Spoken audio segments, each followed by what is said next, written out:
we got Coin Dragon in the house. We got Trey's Treasure in the house.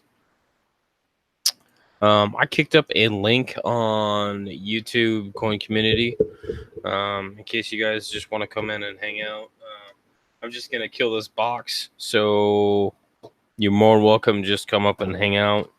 Yeah, it's kind of open forum tonight. Like I said, I'm just gonna go through this box, so yeah, you guys are welcome to come up here and kick it with me. I don't have any issues about that at all.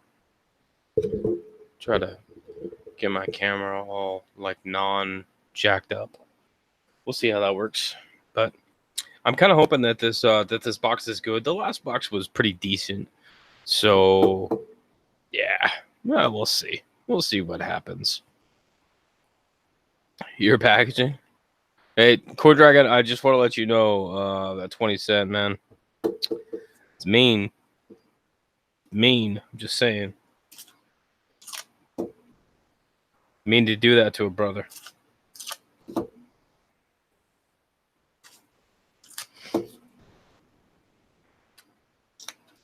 Yeah, my last box was just okay too. But I got one decent DDR out of it, and a couple other things. Who do we got? We got Trey. Hey, what's up, Trey? I ordered that book to Investing Rare Coins by Q. David Bowers. Okay, cool. You'll have to let me know how that goes. I have a large kind of what's the word I'm looking for? A digital library of like list of coins, a list of coin books, I should say. But my actual physical collection of books is not that big. Basically the big stuff that I got is the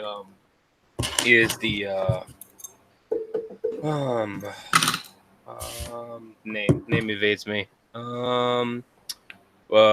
Cherry Pickers.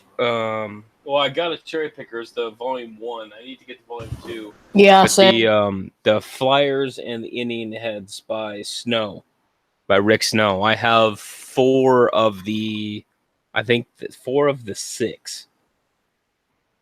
So that should be interesting. I'm still keeping my eye out for the other ones. Yeah, I got this the book by Q. David Bowers on. It was slightly worn or used, slightly used on eBay for like $5 shipped. So yeah, some of those books, especially like I even picked up some older books, like some older red books, just because I'm kind of curious in the overall like inflation style, like how things like progress as far as quote unquote market value. right. So I have the oldest one I have is in 1960. Then I have a 1983. And one of the things that I was putting together is I was putting together kind of like a chart for seeded dimes, because seeded dimes is one of those that is just it's undervalued right now, because if you look at the mintage numbers, they are stupidly low. And when you compare those to some of the other coins, like just like, oh, man, they are waiting. They are waiting to be like to blow up. And it's just going to be one of those things. I know they won't go anywhere near in like the 20 cent range where a VF is $1.25 or $1.50, that kind of thing. Like I know they're not going to go up that far, but like when you can take a coin that you can get for 10 or 15 bucks right now in like a VG, and 6 months down the road when seeded blows up and it becomes a $30 to $45 coin, dude, all day. And the best part is that some of them, like I'm gonna try to remember this off the top of my head, 1875 CC, there is a difference of mintage between where the mint mark is. There is one that is above the bow and one that is below the bow, and that can make a $2 to $3 difference depending on where the mint mark is. Oh wow. Like, yeah, because like if you check your, I'm gonna try to not spew garbage off the top of my head, but actually back it up with actual information. But if you look at if you look at in your red book and you look at dimes 1875 cc, it actually breaks out above bow or below bow. So we'll call it good for, because just the overall usage and circulation of these coins is kind of heavy. Right. So you look at the 1875 cc above bow. Red book says good for $45. Below bow, $80. Oh wow. And I'm like, and you could get these coins for like $10 to $15 right now. That's It's crazy. like, what happens when just something like that, especially with the CC below the bow, you can get a $15 coin now, and then down the road it becomes a $45 coin, a $60 coin, like Right. all day. And these are some of those that when you look at mintage, the total mintage for the 1875 cc is only 4.6 million. That's total. Wow. So already we are looking at a lower mintage coin, and then you throw in the fact that there is a difference of where the mint mark is located, and it's, just all day, man. That's crazy. Shut the door. And it's stuff like that. It's like, man, it's those little things that, where the mint mark is located that can really just make a difference if you know the difference. So right. I have 3 or 4 of the CC below bows already in my collection. And I could tell you, I pay. Oh, excuse me. I get the hiccups. The most that I paid, I think, was probably $18. And they are not super great quality. They are like about goods or goods by any mean of the by any measure of the imagination. But when you're looking at what's the survival estimate, let's find out. I'm not sure, but PCGS, Coinfax. There's this dealer at the coin show had 2 proof seeded dimes. They're nicely toned, and I think he was asking like $2,000 a piece. Oh yeah, all day. Okay, 1875 CC, mint mark below. So we are looking at an original mintage overall of 4.6 million. And then we are looking at, get this, survival estimates, all grades, 1,500. Wow. Like, shut the door, take my money. Like, these are the things that we are talking about when you're talking about that an AU 50 on one of these at auction records goes for $200 to $300 for an AU. That's crazy. Like, you could pull a VF for like under $30, and it's a $100 coin. Wow. And I'm like, man, like that's crazy. Man, I need to be buying some of them. But it's one of those things that who do you hear talk about seeded dimes? No one. Nobody. Like Ken talks about it, like, and that's well, it's Ken. Yeah, but it's one of those things that if you actually look at the mintage numbers and you look at the survival estimates, that 1875 cc 10 cent below mint mark or below bow, and then there's another one that is, let's see if I can find it. bookmarked it because I spent a bunch of time researching the seated liberties, and there is a difference between a Type 1 and a Type 2 reverse, and that in itself, and that is the 1876, 77, and 78. And the easiest way to tell the difference is if you look at the bow on the bottom.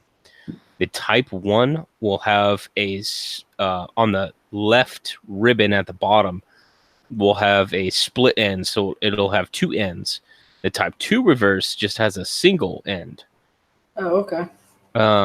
So, and then there's the alignment where the E is, and where the alignment is, and type of what the D is. But that's the easiest thing that I use to tell me the difference between a Type 1 and a Type 2. And, so everybody has their own thing, but, just the difference of the Type 1 and Type 2 can mean, the difference of, of value, because, how many were minted on the Type 1 reverse, Right. and how Yeah. many were minted on the Type 2 reverse. It's like, oh man, it's like all these little things that, don't even play into the picture. But again, when you can pick out, like, I don't remember off the top of my head because, reasons, the really the value difference between the Type 1 and the Type 2, other than one is obviously rarer than the Type 2, like those kinds of things that play into the value. So imagine if you have, a Type 1 reverse with the CC below bow, like Wow. you have a number of factors that really play into the whole picture. So yeah, penny box. So I'm gonna do a penny box. I got pennies here. So, do you think these will ever go up, the seededs? Yes, because it's one of those things that they have not been touched for such a long time, that when the mintage numbers actually kick in and people realize that, I think definitely that they will go up. Now, as far as how much they go up, I have no idea. It could go up a couple of dollars, but when you look at mintage between, on the 4.5 million, well, what do you compare that to in terms of, like just a regular small sense? What's comparable to 4.5 million? The 11S. 1912S 4.4 million, 1914S 4.1 million, 1915S 4.8 million. Like you're talking low numbers. So there's surviving estimates of, pull a ballpark number out of my face right now. For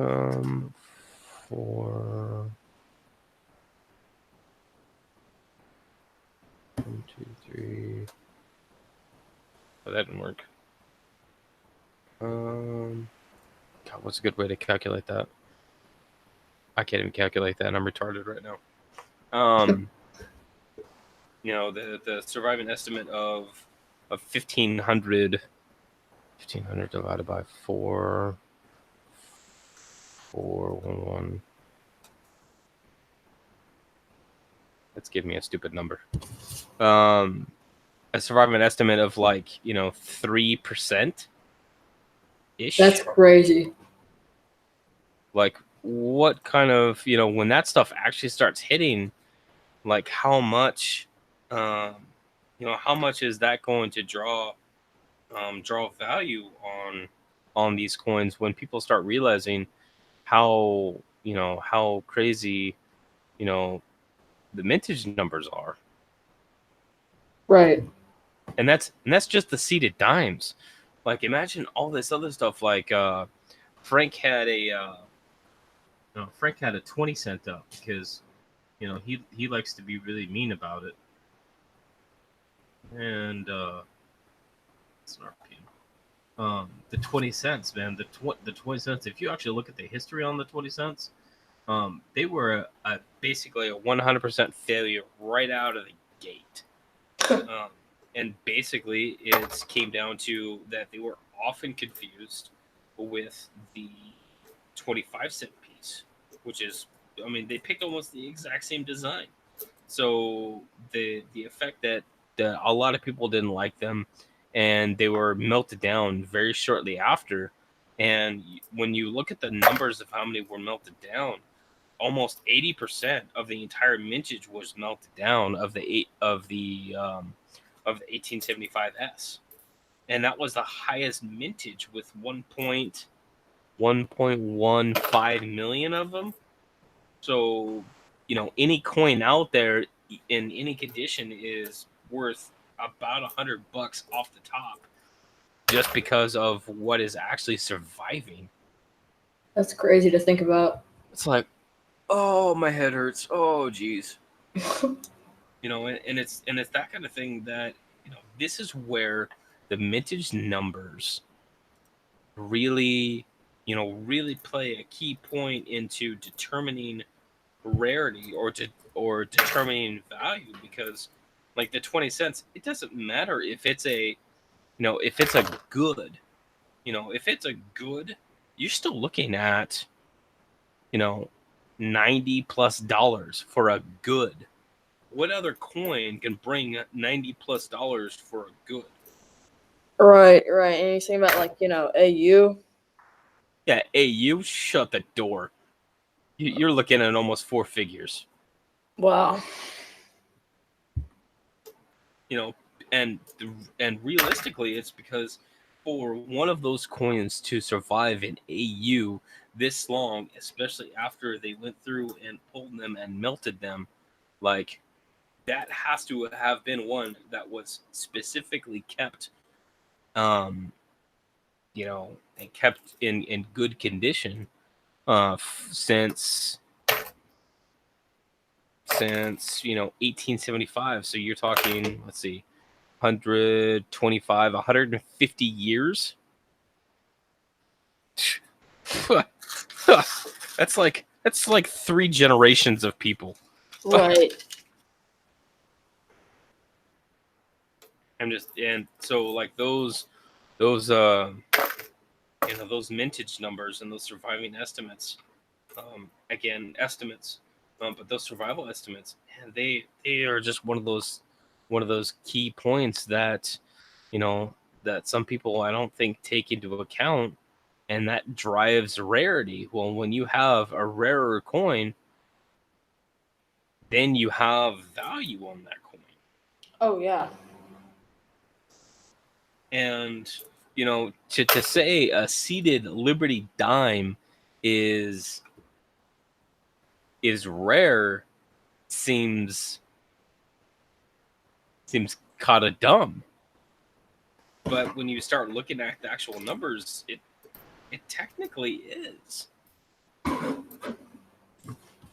That's just one of those things that it makes my head hurt, because Yeah, it's one of those that, like, it shouldn't be, but you go where the evidence points you, and that's where we are.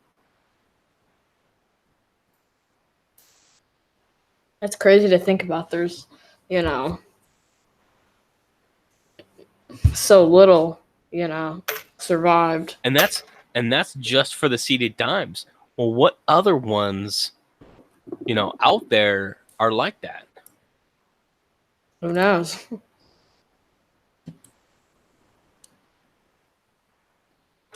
So yeah, if it's one of those things that I keep my eye open for some of the seededs, and especially if it's one of the ones that I like to go for, and that would be the 1875 CC below bow. And I can pick them up for under $20. I usually try to, because I know that when you're talking 1,500 surviving specimens estimated, and I think I have 5 of them right now. Like, I got a small corner of the market already. That's crazy. I mean, that just blows my mind. And that goes back to some of the stuff that we were talking about before on really, digging into the coins and understanding the coins, understanding the history of them, understanding where they came from, what brought them, all the different pieces, because that could play a big part in future values of coins based off of a number of factors. Right. And that's the whole investment part of it. Right. So so I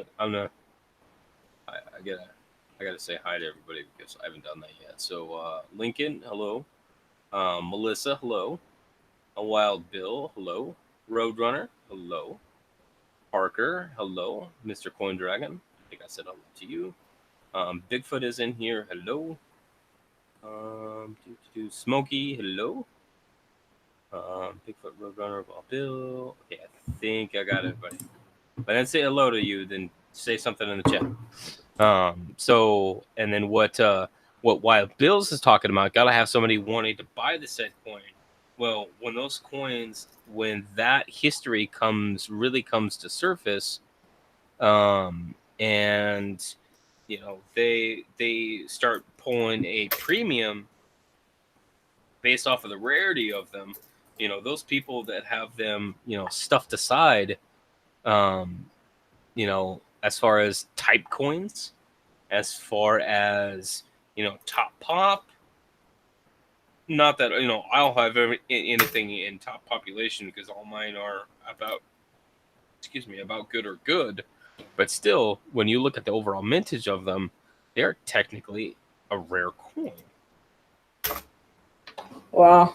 So I think I'm gonna have to add the those bed rare because coins, those people looking for, hey, I don't have one of those because they've all been destroyed or lost to history, and people are start looking, start wanting those for, for whatever, whatever sets. Then you start looking at, examples like the 20 cent, where, the it becomes a wanted item because everybody should have one. And when everybody wants one, and there's only X number that exists, what happens when that rarity number drops down to less than 1,000? What happens when that rarity number, the surviving estimates, drops below 500? And I have 5 of them. Well, that's like I already have a big section of the market. And that's regardless of grade. So it's just one of those things that I think about sometimes, and I work through. I like the seated liberties. They're really neat to find. There's a couple web pages that have a lot of information on the seated liberties that I've been using to. Oh, we got a Frank. Hey, we got a Frank. Hey, what's up, buddy? I'm bug. I have to head off to bed, guys. You taking off, Trey? Yeah, I'm taking off. Okay. All right, have a good night, buddy. I see you later. Right. What's up, Mr. Coin Dragon? Well, I got my packaging done. I'm just doing some coin roll hunting now too. Cool. Yeah, I just was kind of seeing if somebody else was gonna go on. I was talking to Blues earlier, and he was talking about going on, and we were gonna do a box thing, but then he went to bed, and we were waiting for you to show up. So here we are. Oops. Yes, that was kind of an impromptu. I kind of have planned it about, I don't know, 5 hours ago. I got like 2 or 3 people interested in doing a multi-channel sale. So yes, I would like to set something up. That would be cool in the next few weeks. Well, okay, I've got a couple more. I'll set them aside for just that. Because I'm gonna be out of town next week, so probably won't happen until like the week after. But no problem. I can hang on. Joe Durbin wants in. Then a couple other people. It could be something where it's not just coins. I just dump those everywhere. Oh, jeez. I just threw coins all over my desk.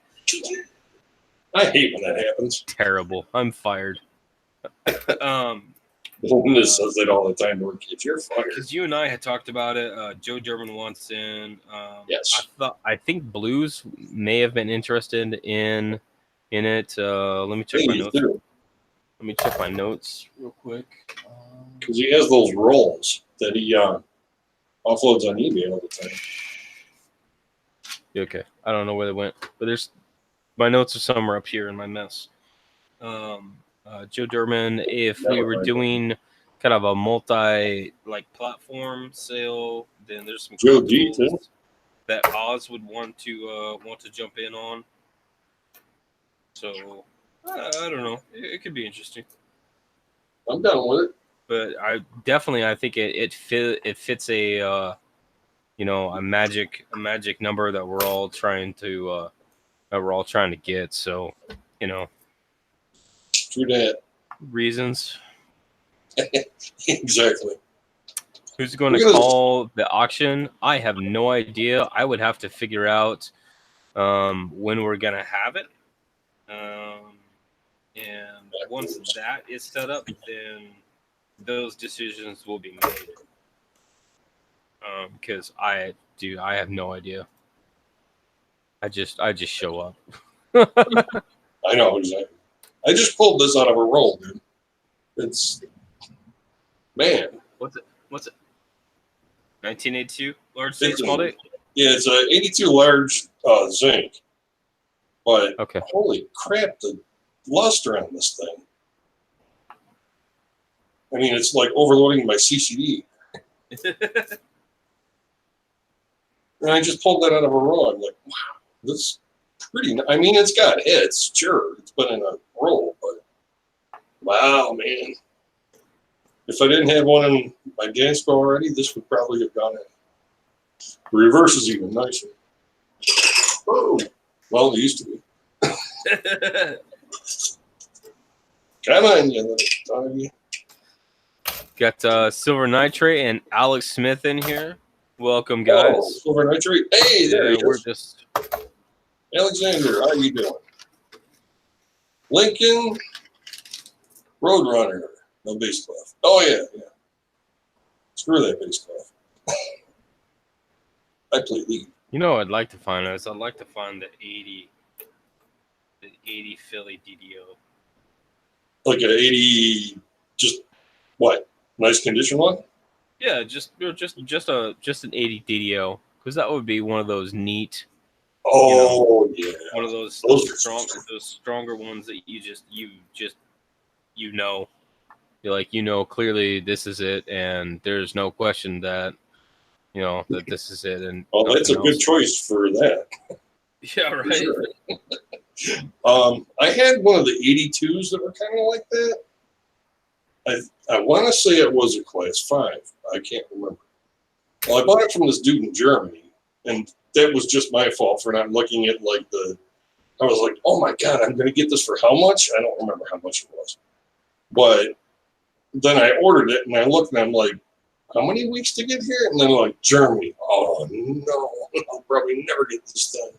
Well, it got here, and it was nice, but it had little splotch on it. Like about the 1 o'clock position, I'd say. And it was nice. It was a really nice example. I sold it a couple of years ago, though. But, yeah, anyways, if I had a place in my book. Who said hello? I don't recognize that voice. So all we got is myself, CJ, obviously, because you're on my channel. And then the other person we got is Mr. Frank Coin Dragon, you may know. And it is Waddell, by the way. Frank Waddle? No, I'm just kidding. I'm just kidding. Yeah, I get called that all the time. When I was in kindergarten. That's what I told you. Another thing I would like to smart find ass is funny the dude. 84. I don't know. 84 Denver. Doubled die. Funny, Smokey. Funny, buddy. Or just really anything. I mean, so I got my first wheat, 1944 Philly. Hey, Alexander. Oh, is that Woody? No, It's weird, dude. Sometimes your mic is like, I think it's where it's positioned. Because if you're just talking, it's like you're talking like way far away. no, actually, so my camera is right here, right? Right. And my mic is about 3 inches higher. Just Got it. right in the same space. You said that's a 40 what? 41? 44. Oh, 44. Good year. It was my year my dad was born. So 44 Philly. Too bad it wasn't one of those big old double heads. How's it going, Alexander? Hoping that I get some good stuff this time around, because the last one I wasn't too thrilled about. It was kind of like it wasn't completely like train wreck garbage, but it was definitely on the same train tracks. Right. Right. So the mic that I have is a condenser mic, and it's got the two faces on it, and I have one face facing right towards me, so it should be able to pick up everything. It's Omni, but you have one channel only then. Oh look, a wheat or Canada. Banana nerd. It's as Ryan calls them. I really want one of those. I need One of those chocolate. those 92s. One of those 92s can just drop on my lap. That would be super great. Oh, you mean the yeah Pretty please. The 92 cams. damage? Yeah, 90 cam. That would be hot. Right.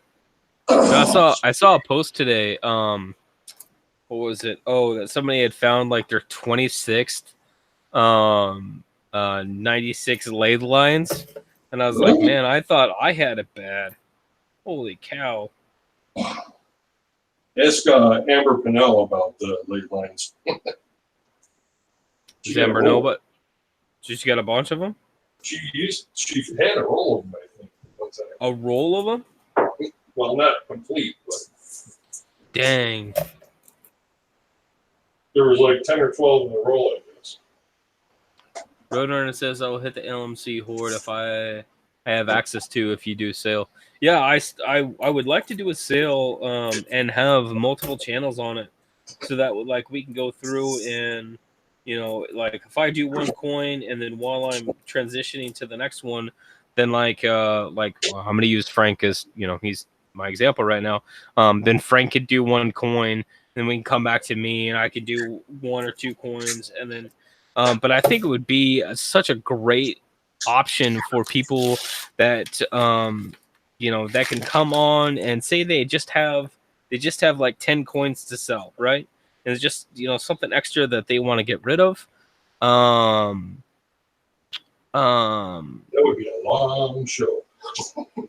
Yeah, like instead of having like 17 people, do individual shows, like it's still like 4 or 5 people could probably kill a good couple of hours Oh, and yeah.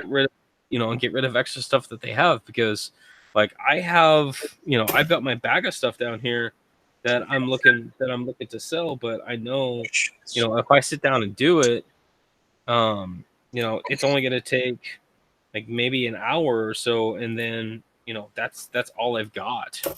But what about having a solid 3 or 4 hours where multiple channels come across, and Plus, everybody's got different stuff too. yeah, and it would be such a good variety of offerings across channels that I think it would be beneficial for a lot of people. Just saying. I am all for that idea. Seriously. Yeah, so it would just be something that would have to be, like maybe a week out so that we can talk about it, Right. and set it After up, you get back, and and just run it like, just another show, only, like with the hangouts, and be able to have, 3 or 4 channels. Right. Well, you can throw out the broad strokes through email or whatever. So Yeah, Roadrunner says that he could use the extra revenue to pay for computer or operation upgrades. Yeah, I mean, it would provide a lot of benefit for a lot of people, I think. So it would just be something that would have to be planned ahead of time, and then we just roll with it. And if we could have like a general, like a rough gauge of who's doing it and what kind of stuff that we have, and then everybody comes in and just has fun. Holy smokes! Bling. what happened? Wow. That's Dang. Linda's year, 65. That's There is one double dyed that I know of on the Outverse. That is, dude. The 65 and the 66, I can't see it. Like, I couldn't see it even if it hit me in the face. If you had a true 66 DD01, which I think is the only one, you would know it. I'm telling you right now. The date is just mad fat. And if you look at especially the W in we, that's another one that's just, it's so out of proportion to the rest of everything else. Yeah, what's your take on this one? On the beach fund.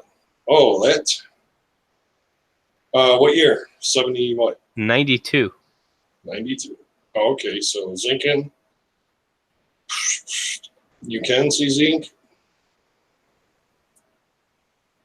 Looks like you can see zinc. But look, you go to the other. Oh, I guess it is on this side. I didn't see it on the other side at first, and I was like, "What the heck?" So yeah, that's just somebody trying to cut it. Yep, the nippers. That's interesting. Roadrunner says YDM, yeah, because it's right on the.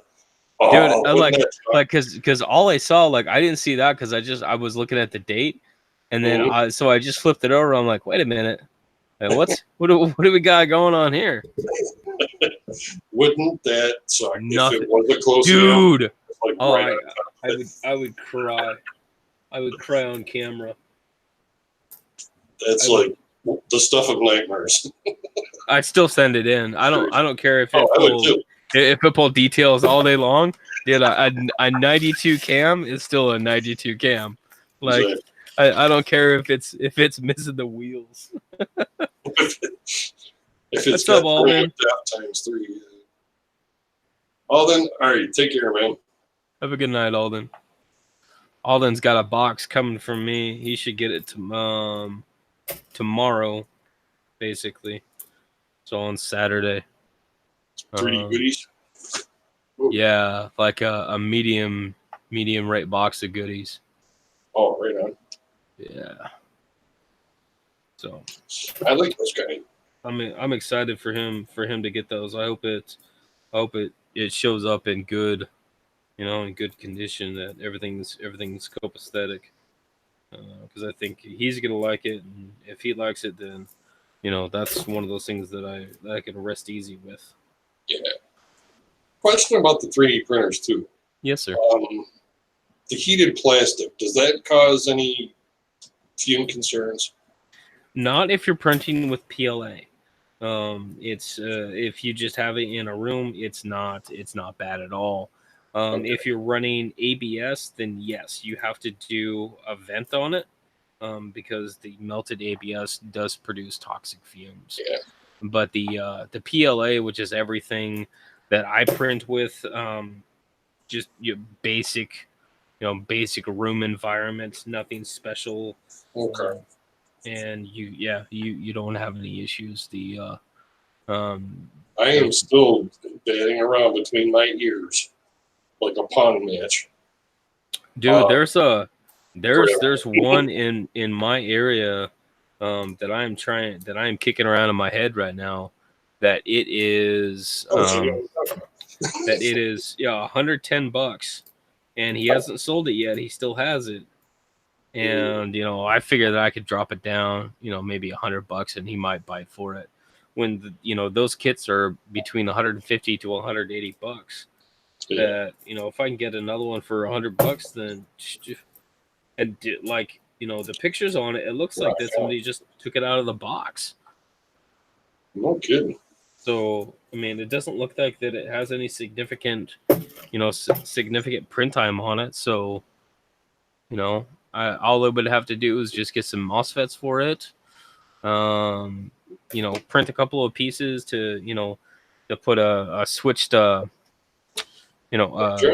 breaker switched breaker switched breaker switch, a switch with a fuse in it, fuse switch. There it is. There's the word I'm looking for.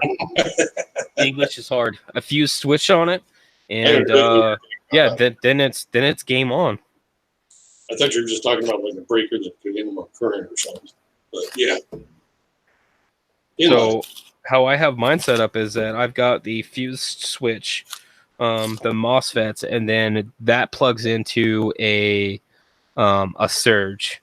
So I have double redundancy on electrical opportunities. Good old MOSFETs. So I remember them back in electronic school.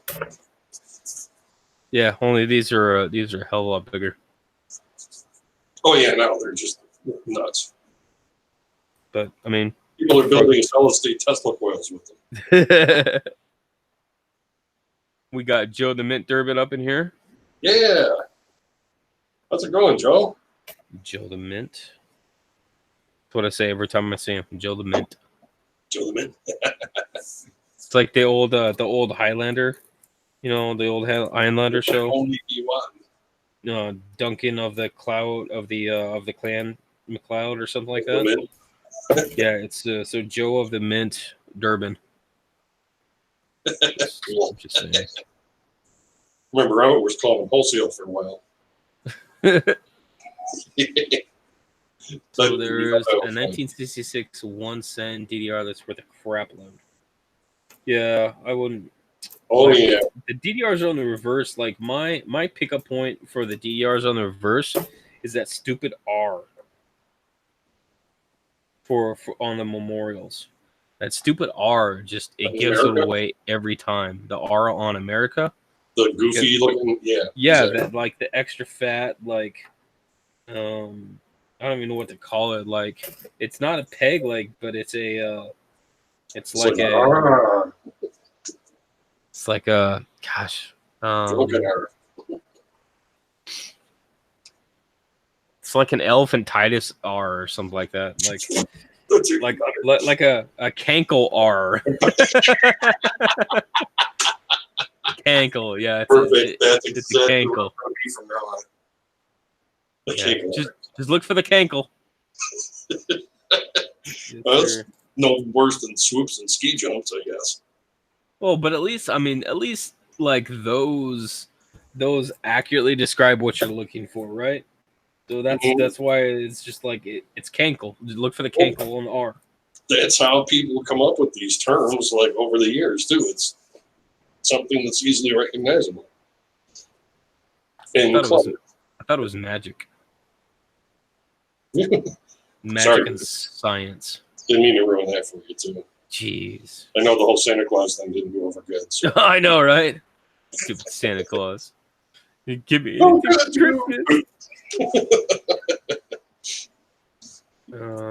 this one would be the one and Amy, so it's on the north side of the coin. I would have to go back and look because I don't know. It's on. I don't think it's a class 2. I think it's pivoted, so class 5. Something weird. But it's kind of similar to, but not as strong as the 64, the big one. Yeah. You don't see the dagger splits on the S in the States, though. Of which I have a couple examples here. I got somebody else on Coin Up arguing with me. not quite as bad as Mr. 82 Philadelphia missing Denver mint mark, but Oh, still enough to be annoying. yeah. Missing 10. I'm like, hey, like I'm not retarded. Like Step away. I know I have a pretty good idea of what I'm talking about. Even if it's not something that I innately know, then I look for the telltale of extra thickness, split serifs, and if I don't see anything, then I'll say, hey, you know, I don't really see anything because of some of the telltale marks are not there. You know, if you reference it against you know X, Y, and B, then you know what does that say? And then I always get the I always get the ghost in the headlights after that. It's like, so you are specifically stating that this is a DDO or DDR, and you haven't referenced it against any known varieties. Yeah. Okay. Yeah, that's perfect. Perfect. Blacklist him. I'm not a mod on CoinOp, so I can't do squat about it. I just have, on me. I just have to sit there and be like, well, you know, I understand that you're confused, and sorry for your time, and just go on to the next. I just found a 1921 S key date Buffalo nickel. Well, if you found a Buffalo nickel, that would be a win in itself. And if you found a low mintage one, then dude, that's score all day long. I'd take even a beat up one of those. That's another thing I like to collect is like if I can, like I'm gonna get myself a really nice 50D Jefferson, like a MS66 or something like that. Yeah, those are really good. Those are really good. Yeah, and the funny thing on those is that you can find the BUs for relatively cheap. Peanuts. And that just completely blows my mind. Mm-hmm. That's another one that's kind of overlooked. Where you start talking about conditional rarities.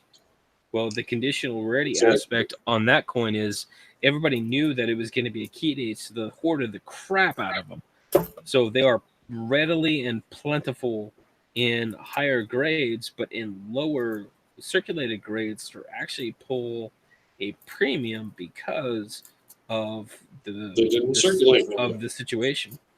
So I've actually found 2 in circulation.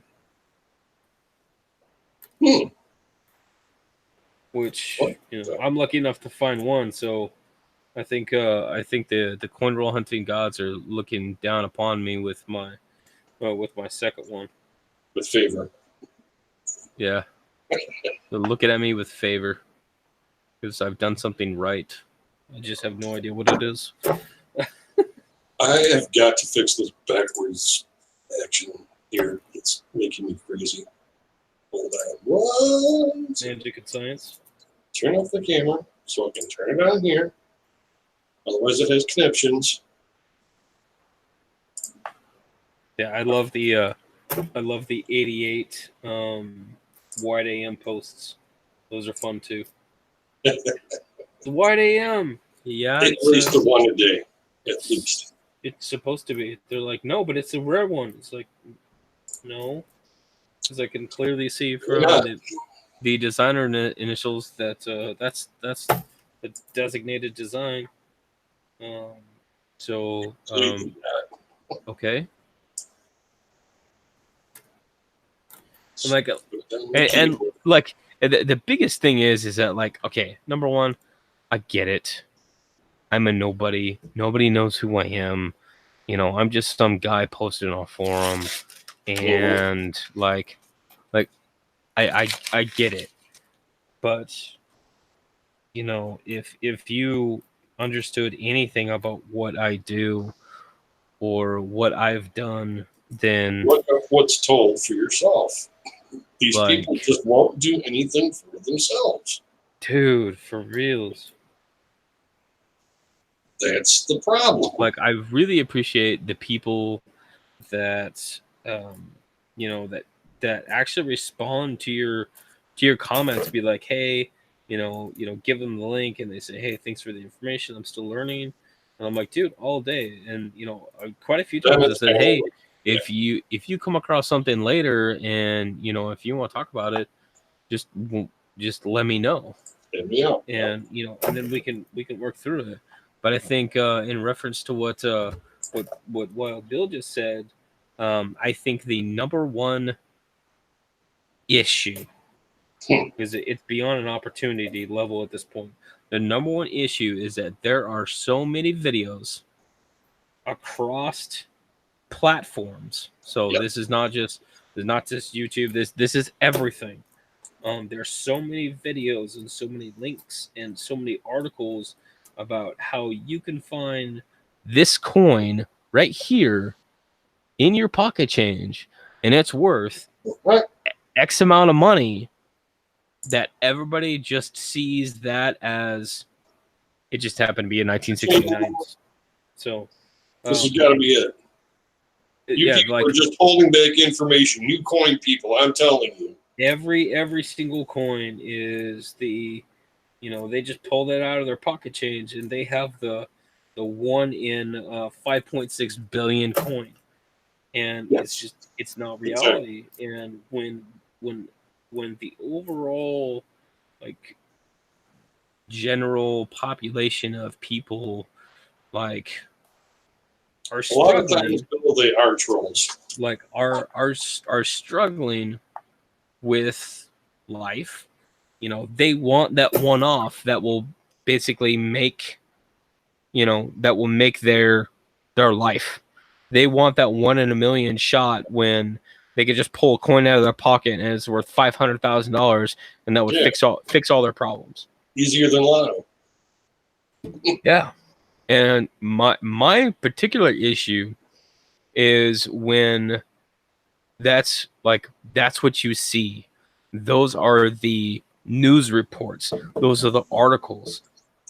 And they are so sensationalized that that causes people, but that's all they see. They just see the date, the mint mark, and penny. So, prime example, 1982. Do I even have to say anything about that? Because I think we've kicked that freaking horse to death. In 1982, anytime anybody pulls out a 1982 small date, not a Denver, but just a small date, and say, hey, is this the one? And you're like, well, it's a small date, but it's not a Denver. And they're like, what do you mean? It's like, okay, I get that you're trying to find the one, like we all are. But that's all they want, is they just want the one-off. It's society, man. Get rich quick.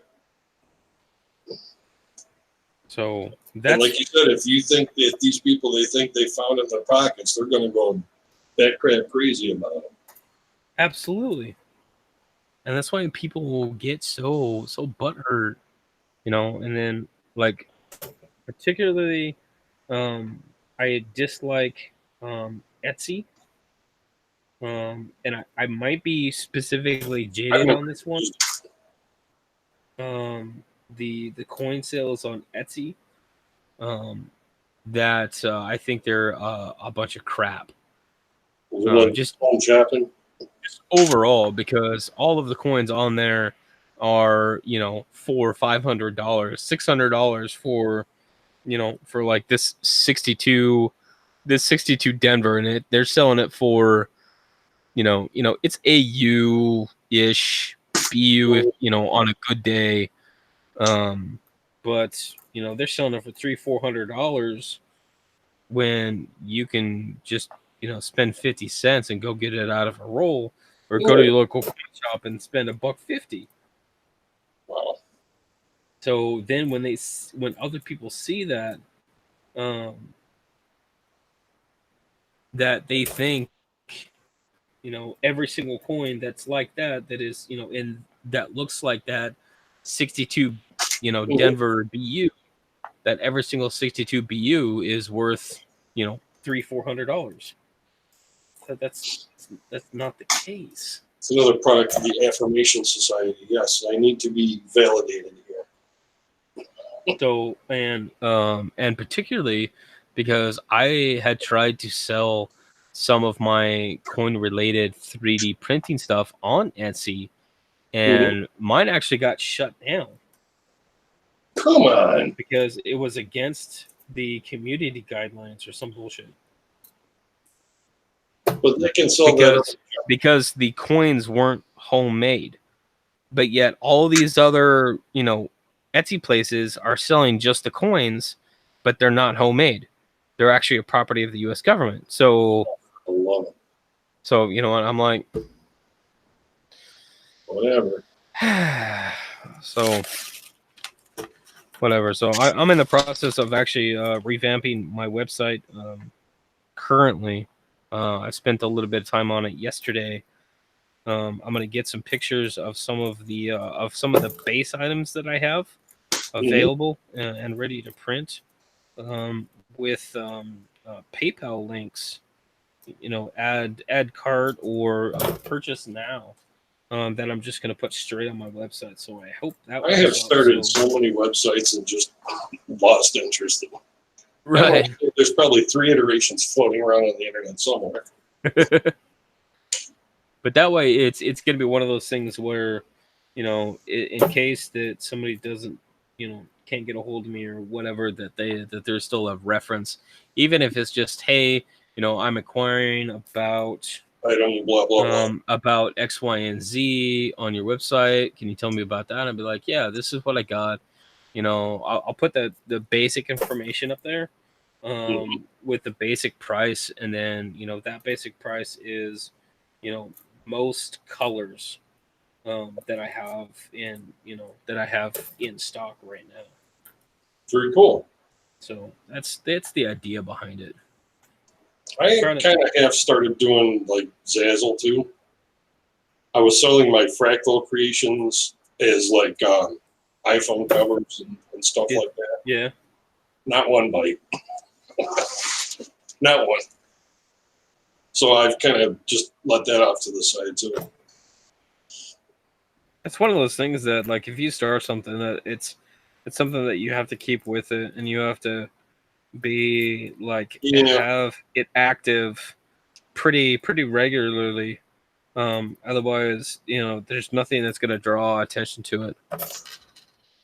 I tried like promoting it and stuff off the bat, but it's it is what it is. I couldn't care less with it. Why isn't my camera saying no? Oh, that's right. I'm using screen sharing. Whoops. Yeah, so I can do this right side up with the bass backwards. Check out the shield nickel. Definitely a repunched date. That's easy to see. Crazy crack right here. All the way over. And then it kind of continues up. So Wild Bill has a link in chat right now on his, I think it's his video for the 82 No P dime. Oh, okay. Cool. Created full stoppers early one. Oh yeah. Those are always good. I love the software that came with the scope. So I looked at some of the comments on there, and some of the comments aren't favorable.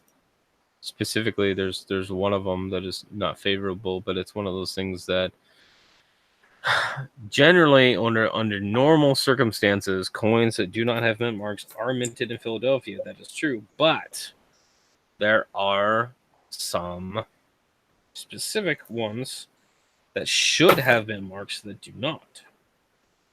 And you would have to understand some things about coins to know about those particular ones.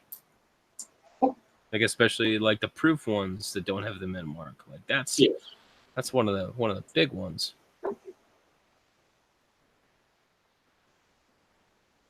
And no 82 dimes had a P. Wow.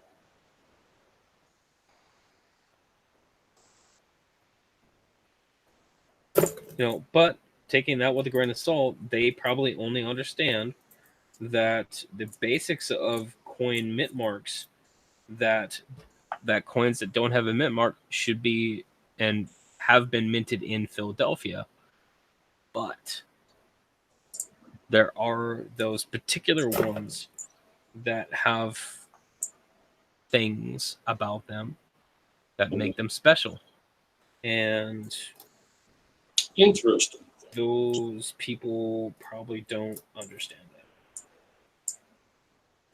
No, probably will never take the time or never will. So, like, if I ever had something like that on one of my videos, I would just delete that comment and then just move on with life. Because I would have already done the research to understand that, okay, is this a possibility that this can actually happen? Is this truly one of the ones that are missing the mint mark that should have the mint mark?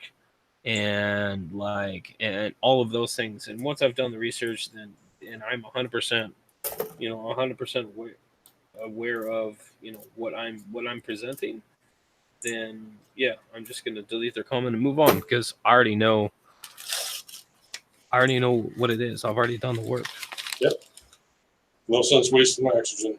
Leave your mind over. But again, like, especially on the user side, that can be really, really frustrating, and that can really be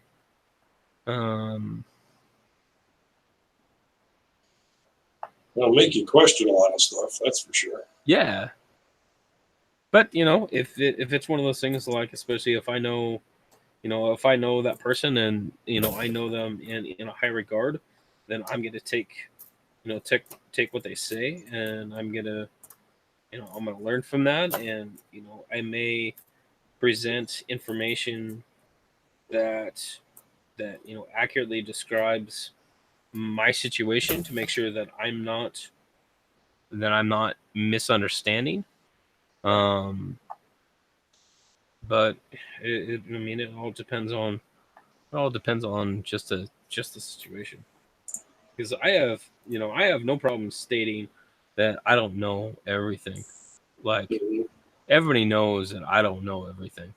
There's some things that I know a little bit about, but there's a lot of things that I don't know dang near enough about. But that's not going to stop me from learning is a lifelong process. From understanding the process, or understanding, okay, if this is what I think it is, then how would I go about to prove that? Based off of what I know of the mint processes, is this something that can happen during that process? If not, then that takes me down to just a few options to work with. Let's try this one. Whoa. That's definitely going to be better. Sorry, I'm like fidgeting with this thing. I'm listening. Does that mean I just need to present myself so nobody gets seasick? I'm done. There's laid lines on this shield nickel inside of it. Inside? Yeah, inside the... I have to get the lighting just right to be able to see them, though. But they're definitely concentric. All right, let me put it right side up like this and move the light instead of the damn coin. Might help. Yeah, there's hits and stuff, but there are... There we go. Now you can kind of see it better. In between the bars of the shield. Yeah, but the thing is that you have lines that are going in an arc across the bars that fall in that same groove. So third bar over, you have the space to the right. You've got the two stronger lines, and it looks like that they go across the vertical bar, and it looks like that the scratches go across in an arc. 3 times.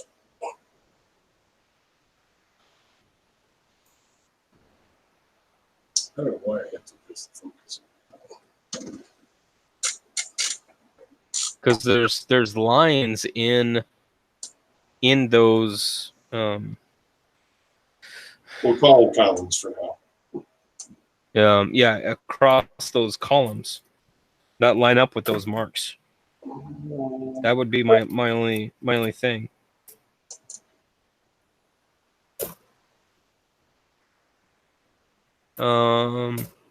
Roadrunner, dude, I got nothing in this box so far. I'm hoping for something good here soon. I haven't found any wide AMs, any cams, any minor DDR reverses. I'm hoping that one of these that I just do one of these random live streams and I hit a cam or a wham, because that would be cool. That'd be kind of special. Oh, he's Frank. He's asking about your. I have you presented right now because I'm a retard. Roadrunner's asking about the lines, if it's like the Memorial DDR where it's got that circle in the middle, because of the hubbing.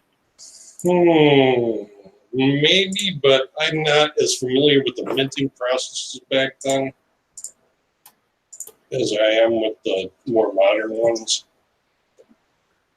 I see what you're talking about, though. The hubbing that they had back then was on the manual presses, if I remember correctly. Yes. Because they didn't have the first steam one until Yeah. later in the 1890s, 1880s. Yeah, they didn't go to steam until like later on. Yeah. These were all screw presses. Presses. I can get rid of these pictures. No. Oops.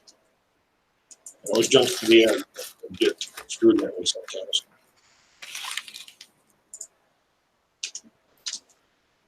He says just a theory.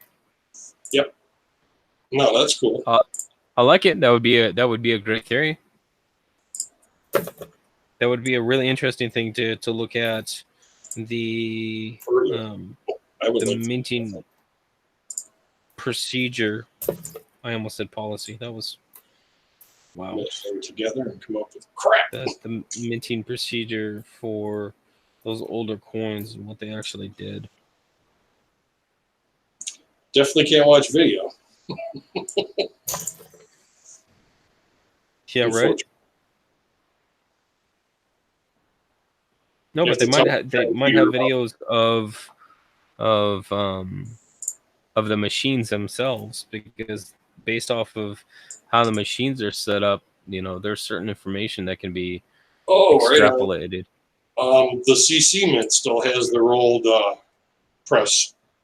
So I don't know if it's functional, but they have it set up as a display piece. I know that. There you go. Paul will be seeing that while she's there. Yeah, Miss Paula. Yep. Yeah. Lucky duck. I'd love to see that. Dude, for real, right? Especially Carson City. Come on. Be like down. Like, hey, if if you're just walking through and you happen to find a Morgan sitting on the ground, just go ahead and bring that back. Can I do a couple swings around the back? Just for lucky. That would be awesome. Just get me a pallet that says Carson City from the back. I know, or like a mint bag. Yeah, that would for be real. Awesome. Carson City mint bag, man. I would frame that something. I bet you that would go for some decent money. Oh yeah, the original Carson City bag.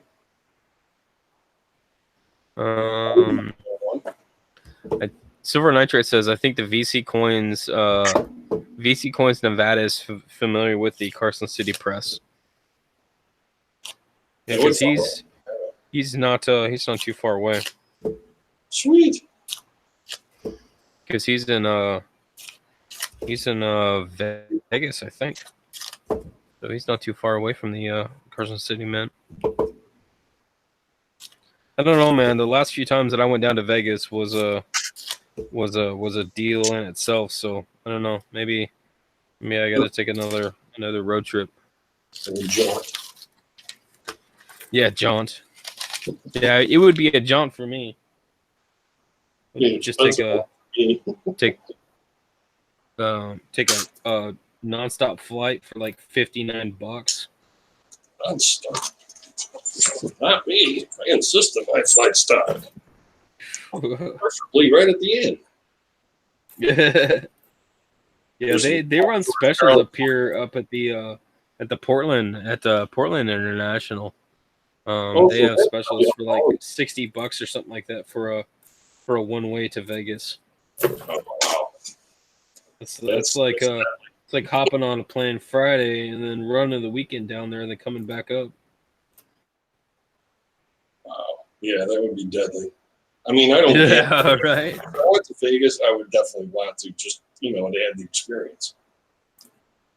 Dude, the weirdest thing, the first time that I was in Vegas, the weirdest thing that I ever came across was the slot machines right there in the airport. Like, dude, that was a trip. Get you coming and going. Dude, I was like, what do you mean that they have slot machines in the airport? Like, that's crazy sauce. Like, why? Because we don't have anything like that up here. So. Mm-hmm. No, we don't either. We got the one casino on this side in Niagara Falls. That's owned by the Senecas.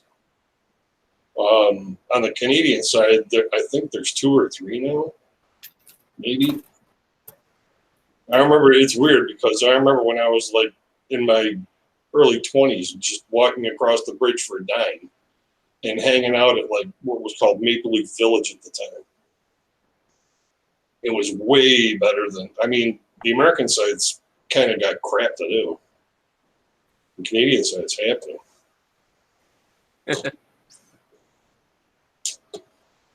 And you get a better view of the falls over there, too.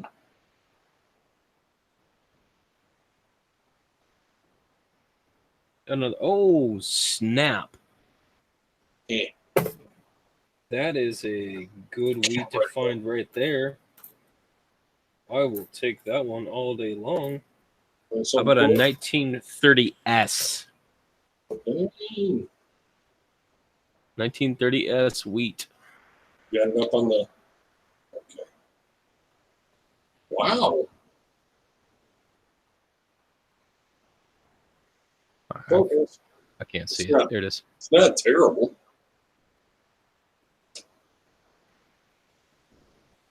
There we go.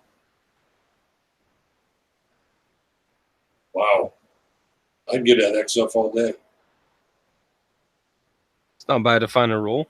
With those cheekbones. 1930S. I'll take that one all day long. That's the only 1 year off from my key date if I remember anything about Lincoln's. Oh man, 14B. What happened? I was gonna say the 31S. What's the vintage on the 30S? I got my book right here. Off the top of my head. Let's find out. 866 for the 31S. I know that. 30S. I got one of those courtesy of 30S, 24.2 million. So not really a low mint, but not really high either. Lowest mintage of the 30s of the 1930. Because Philadelphia had 157 million, Denver had 40 million, and San Francisco had 24.2. So, still. Is there proofs on 30? No. 30s. What's that? I'm trying to think if they made proofs in 30, but I don't think they did. I don't think they start doing that till later on, 32 or something. Let me look. Other than the early ones, the matte proof. No, this is long after that. No proofs until 36. That's right. 72. Why Yeah, was I thinking 32? Wild Bill says 36. Yes, 36. That's when they started. And there's a satin and a brilliant finish. She's like, "Oh, how dare you!" In a 2005, Why would you do that to us? Canonadia. Shiny. Oh yeah, you guys probably get a lot of them there too. It's not the P though. I really want the P mint mark one on those. Ones that are designated as being magnetic. Because I'm trying to fill my book on those, and I'm missing all of the P stamped ones. Where's your neodymium, dude? See if it's a magnetic one. No, it's stamped with a P and a circle. Oh, okay. It's So like they're stamped that way. Wait a minute. Yeah, you're right. Is it the 2005 that has it's the 2006. The 6 has the rare one, but yeah, the 2006 has the magnetic no mint mark, some other I don't even know what it is thing. I have to reload. Yeah, you probably see Canadian all the time there too, right? Pretty regularly, yeah. I get like 5 or 6 in every roll. Seriously. I'm so close. I could. Well, I wouldn't say throw a rock and like make Canada larger, but I could throw a frisbee and probably. So what you're saying is that I need to send you my list of what I need for my Canadian small. For real, I'm not even joking. I've got like 3 or 4 ginormous pill bottles, just full of Canadians of various states. I've got some smaller ones of like young heads and pre-64 stuff. Yeah, I think I'm pretty set on those, but especially some of the newer ones. And I think it's 2000 newer that I'm missing most of the ones with that P and a circle mint mark on it. And it's kind of looks like a crown. No, there's the one that has the crown, and then there's one that has the P in a circle. And it's those ones that I'm missing. And I don't know why that I'm just missing those. I don't understand. I don't understand. And I've got a bunch of Neos I can run, just pull out the magnetic ones too. In fact, I'm going to be getting myself a fishing magnet. Yeah? Because a bunch of friends of mine from like when I used to hang out when I was a teenager, they started this channel on Facebook called Western New York Magnet Fishing or something like that, or Magnet Fishing Western, whatever. But I'm going to go out with them. He was down in one of the creeks not too far from here, and he pulled a small, like, I don't know if it was a 25 caliber or what, but it was like a little handgun that he pulled out of the creek. It was all messed up. I mean, he reported it and everything, so they just took it and destroyed it. There was no way you're going to figure that. Oh, sweet. So, because Silver Nitrate thinks that I'm like making stuff up, but there's actually a P mint mark on the coin. Aha. So the ones I'm missing are basically from 2004 up to 2010, because they stopped making these in 2012. But all of those, for some reason, I can find all the other ones, but I can't find the ones with the P mint mark, and I don't understand that, because they should be mixed. But I don't know.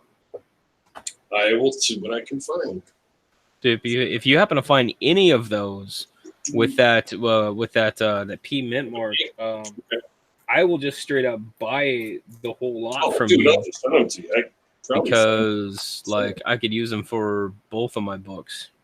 Don't even worry about it. I just because reasons.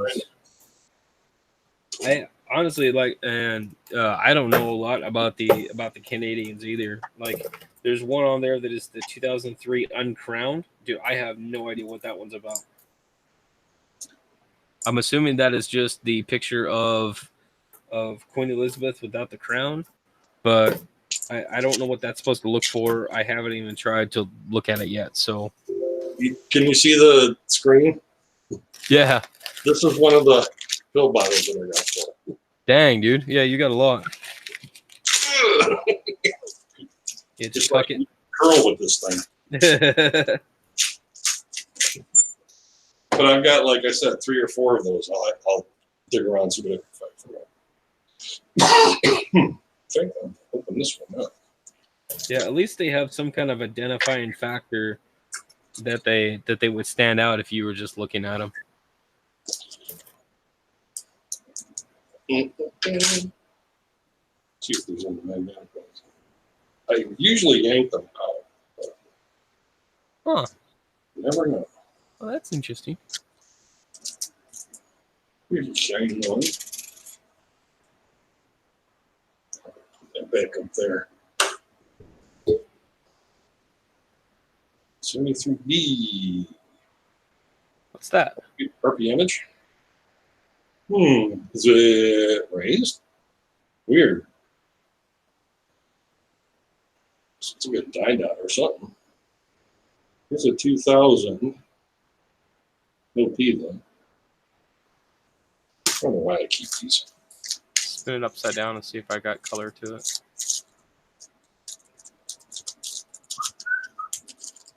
Yeah, it's raised. It's got a shadow. Yep. I would say first. Well, I don't know. It's kind of long too. Huh. I don't think there's anything Right there, that curve. special about. Like a die crack or something. Well, just for giggles, let me check Chuck's site. Got something in a 3 too. So let's search. Okay, there's 10. Yeah, there's nothing in a 3, but yeah, it could just be a die gouge right there. That's what I'm thinking. Wow. Because like looking flat, it looks curved, but when I tilt it up, it's just that little piece, that little notch. Probably the start of a crack to the 9.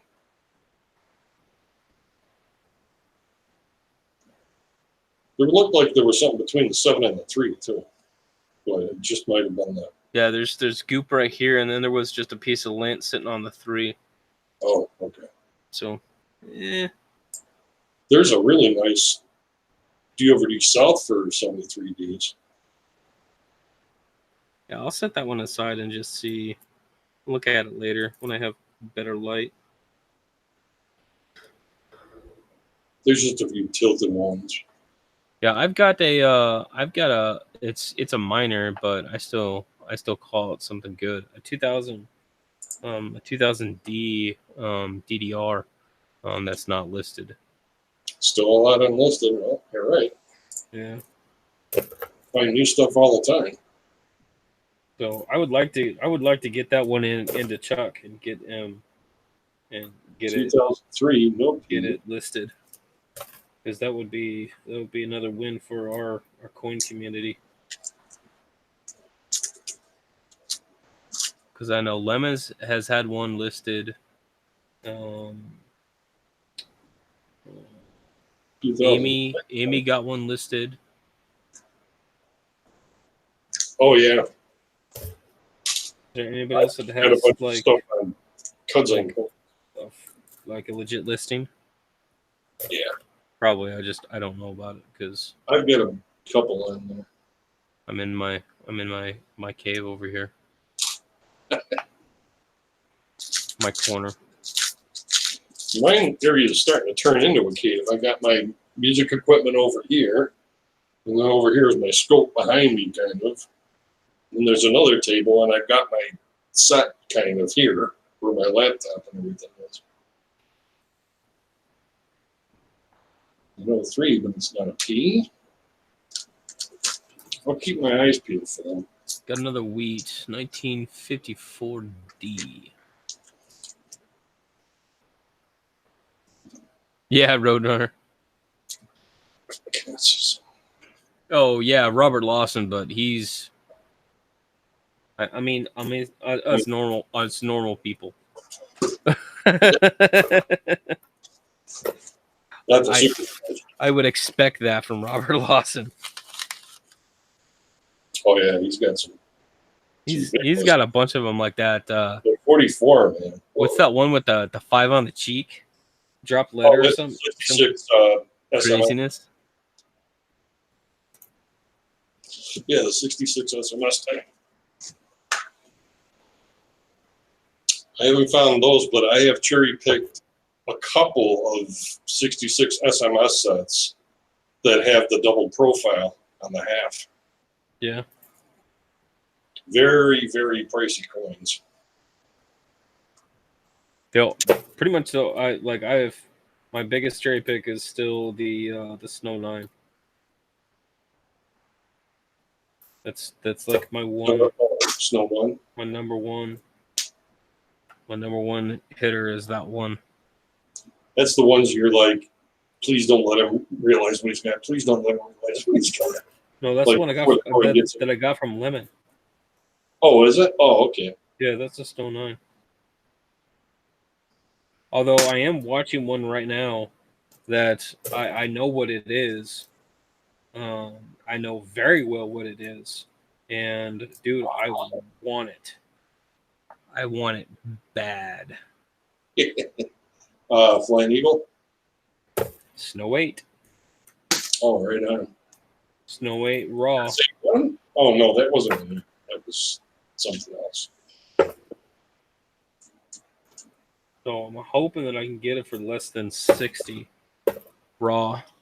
Because that one that was up for 30 is still there. Yeah, but that's just the 9. And even 30 in that condition is a little bit high for that coin. Steep. But, not steep. I mean, it would probably go for $20-$25. I think $30 is a little bit high for that one. But you know, as far as just what a regular flyer would be about $30 in about good.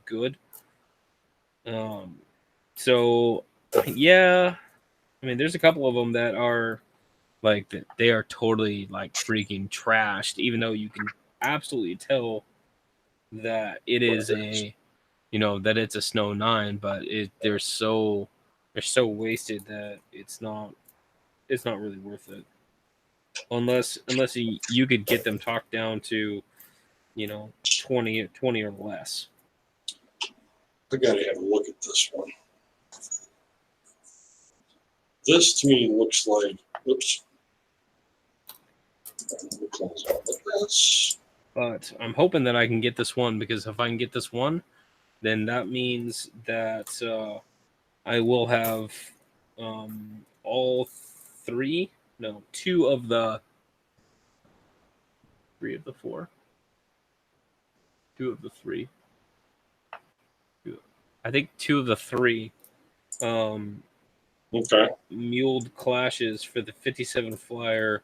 The only 2 that I would need would be the what is it, the 5, the really heavy one against the $20 gold, and then the 1864 muled with the Indian cent to have a full set of muled clashes. Ooh, tough. Right? Because especially on the 64 2 center, like if you have basically like any circulation wear, you can't see it. Mm-hmm. It rubs right out. Man. Hold on here. I think I might have gotten one of those weird micro double ear type deals here. I don't know, 6. Oh, I don't have exist. I'm a turd.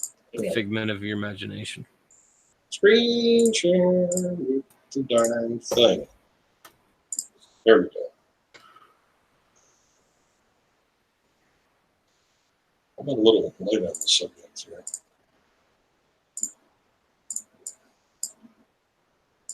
I'm not saying anything. This little hoop-de-doo down here, I think it's a minor one. I've seen them before. It's like number 35 or something on Wexler's list. Actually, it kind of looks different. Oh, there go the birds. It is 3:30 in the morning after all. What year is that? 06, 06 Philly or Denver? Philly. Philly.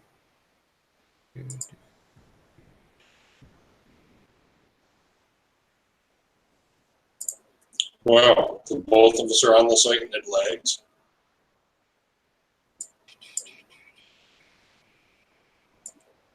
It's another one of those dates that's got a snap load of them. Damn it.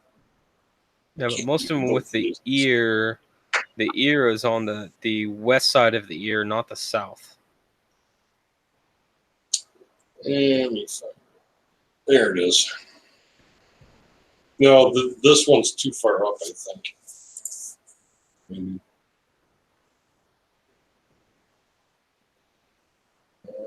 Brightness. Less saturation. Change the damn hue.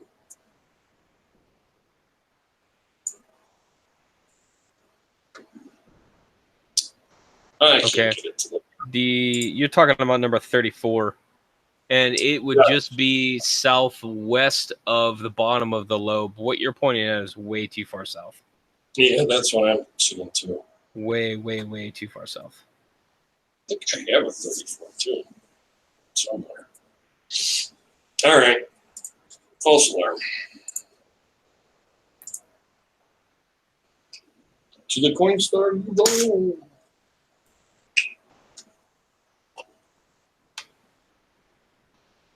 See, and what like what Roadrunner is talking about is there are definitely a lot of people that have maybe not a lot of firsthand experience, but they have exposure to people that have a ton of experience.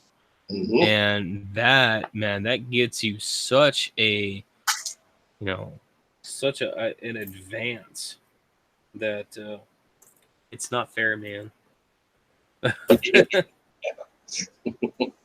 Not like the rest of us. They got to figure out everything for ourselves.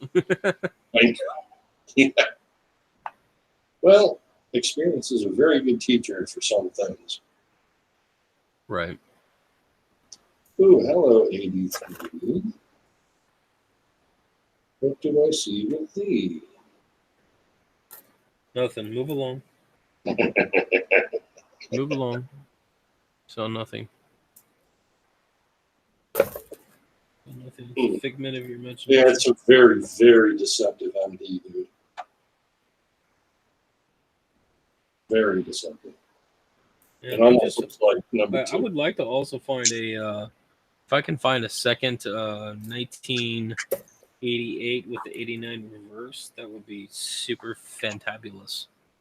I have one that I have labeled as a reverse of 89, but there's some damage or some deterioration right in that area. You know how the ridge ring always forms right around the FG? Yeah. It's kind of one of those deals, but I'm 99% sure it's accurate. Well, Bill sent you an email, Dragon. Oh, yes. Cool. Thank you. Yeah, I'll take care of that today. Well, I am going to split, sir. I have to go harass somebody right now before I go to bed. All right, Dragon. Thanks for stopping by, man. Nitrate's going to take good off luck. as well. What's So, that? The nitrate's going to take off as well. So, say goodbye to him. Says that he found nothing in his 2 boxes of quarters this week.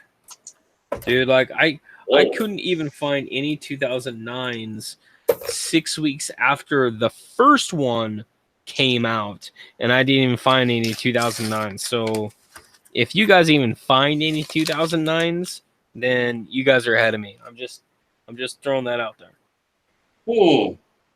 Okay. which is why I'm looking at pennies. I'll shut up now.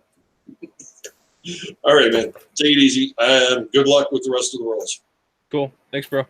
All right. Later on. 1984. 1984. They have some ears, like doubled ears. 84, 87, and 97, I believe, are some of the big ones for the doubled ears. 1988. Yeah, Roadrunner, I would definitely say that you have a very good thing when you have, a mentor, somebody that's been in the game a while that can really, point you in a solid direction with things.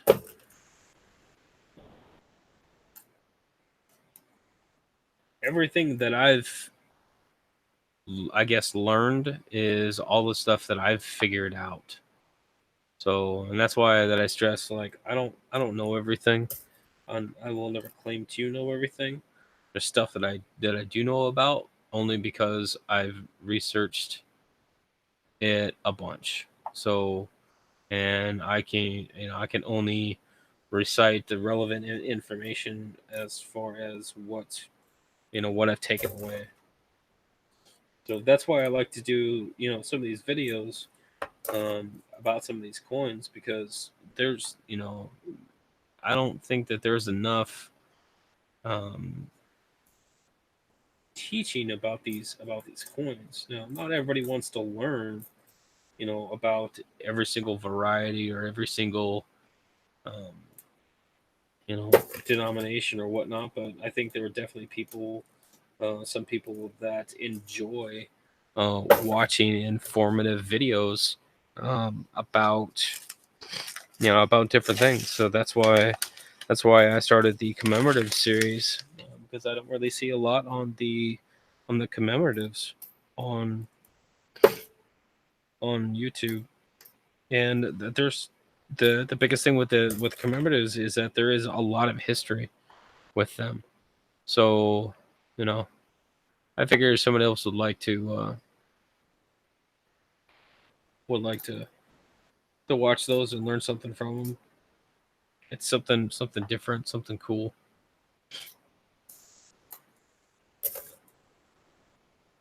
And I'm not coming up with hardly anything on these coins. I've got a couple coins here in the 60s that are pretty nice. I might have to look at them underneath the scope later, but let's see where. Oh, more than halfway through the roll, or through the box. So basically, I just look through all of the coins. I'm looking for dates that I'm aware of have double dies, either on the obverse or the reverse. I'm looking for I'm looking on the front and back for any particular errors that might exist. Strike throughs, laminations. Um, and because when I first started going through coin rolls, is I had everything separated out by decade, and then I would go through every single decade and sort them by year, and then sort the years by mint mark, and then go through and reference every single mint mark against the known listings, to see if I could find anything. And that's how I've gotten to the point where I kind of know most, like a good big chunk of things based on what year it is.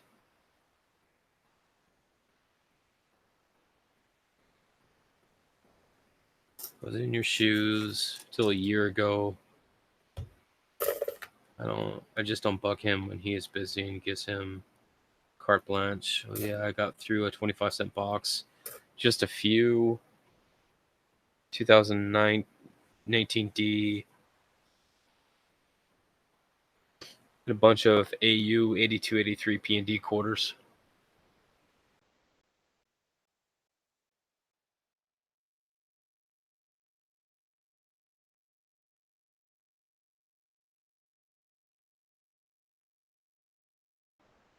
Okay. Sorry, I didn't mute my mic. It's on the blue nose. I don't think you guys want to hear me blowing my nose, because that's weird.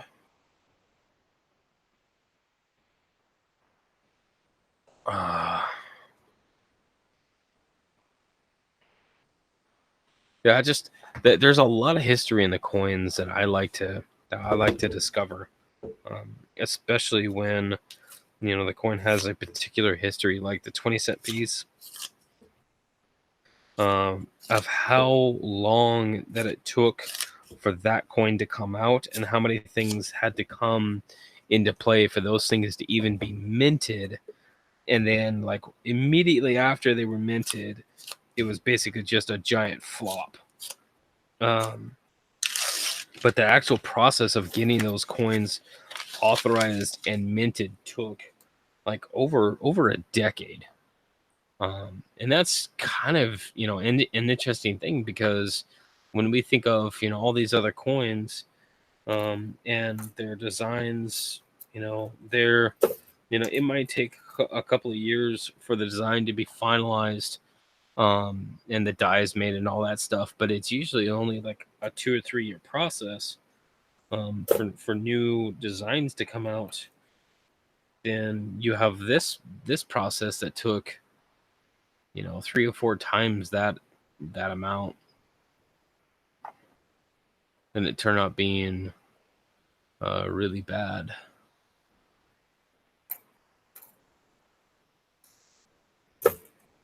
So the half dollars and the quarters, I don't like searching in my area, because they don't usually present much opportunity. There's usually not a lot in them. And by not a lot, I mean, if I were to go through and keep, like the really good looking coins or whatever, then I would keep less than 10 out of an entire box. That's how terrible the coins are for half dollars and in quarters in my area. And I don't know particularly why that is, whether there's enough people searching them, or it's just the area that matters. But I know my area, pennies are not searched that much, but specifically the what am I thinking? Nickels. Nickels are basically not searched at all. I've gone through probably about 100 boxes, and I've only had maybe 3 or 4 that did not produce either Buffaloes, 2009s, and or silver out of those boxes.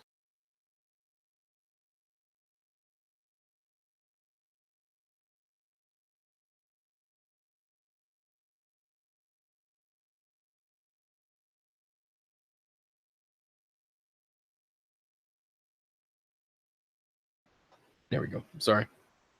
And yeah, man, and especially with me being on the West Coast, that's just another added hardship of finding varieties, because all the coin that I'm finding are all the Denver coins, and in the Denver coinage there's not a lot to be found anyway. So, but I do okay. I find some pretty decent stuff once in a while. The other times I just have to go through here and just keep on finding nothing to find something. Yeah, I get really good nickel boxes. They're usually pretty good. They just weigh a ton, but they're easier to go through the than the pennies are. Just because they're bigger, they're easier to hold on to. And there's a huge section in the nickels that really don't have much going on. It's like 64 to like 90 something, that just don't have a lot going on in them as far as varieties. So you can usually skip over, easily half of the box.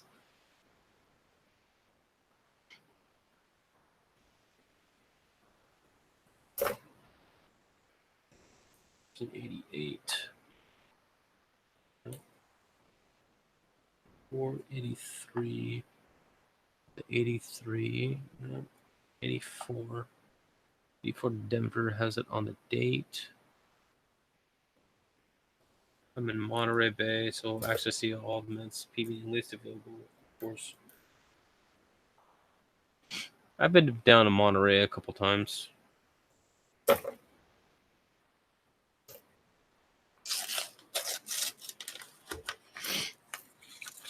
I like the area, although Salinas kind of freaks me out, though.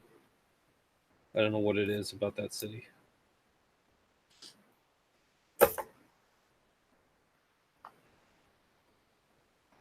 It's like you go across train tracks or something, and it's like you're automatically on the bad side of town. Something crazy like that.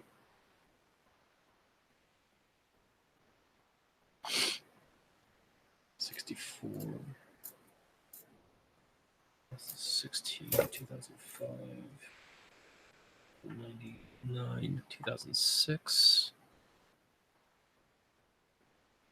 2006. There's so much cash flow from Silicon Valley at a better odds. Yeah.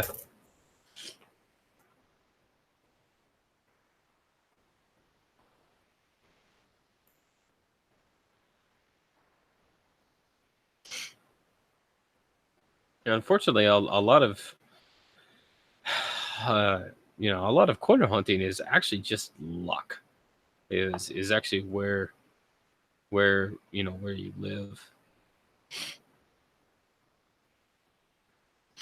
Yeah, I was going through Salinas, and I went across the tracks, and I felt like I was in like LA gangland or something. Like it was weird. I didn't I was just driving through, so I didn't stay very long for obvious reasons.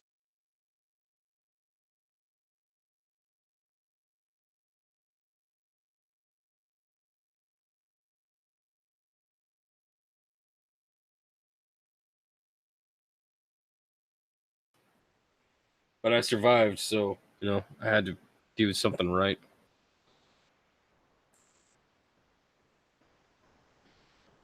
$1972. Just a hub doubled.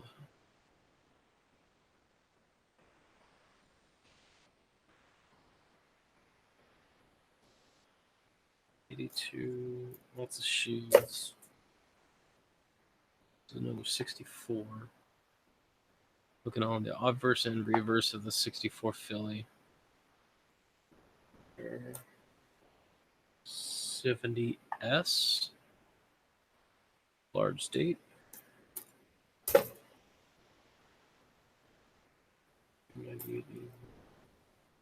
99.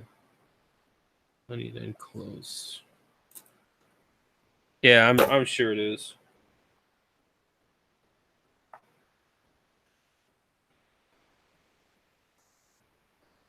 Like I said, I survived my time down there, and it was just one of those things that it was weird because it felt like it was straight out of a movie, like what you would picture as like SoCal SoCal hood. What the heck? What do you think that is?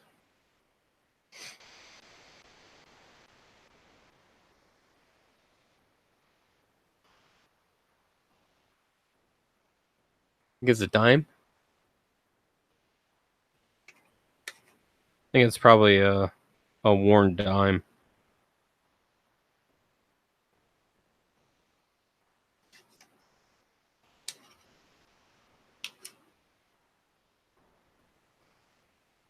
Oh no, it's just a worn down penny.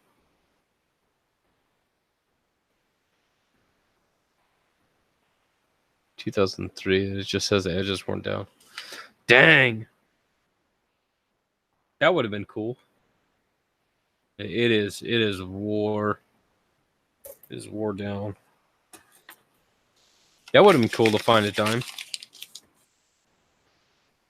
No, nothing good here. Darn. Almost though.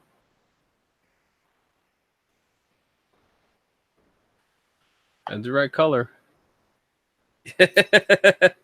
Yeah, Zinc faked me out too, man. 1973.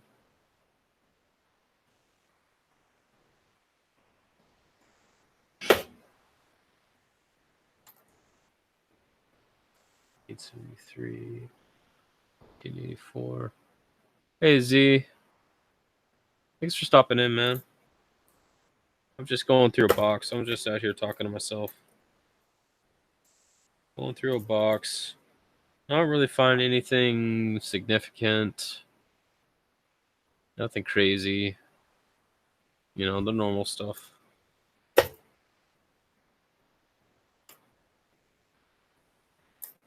'96.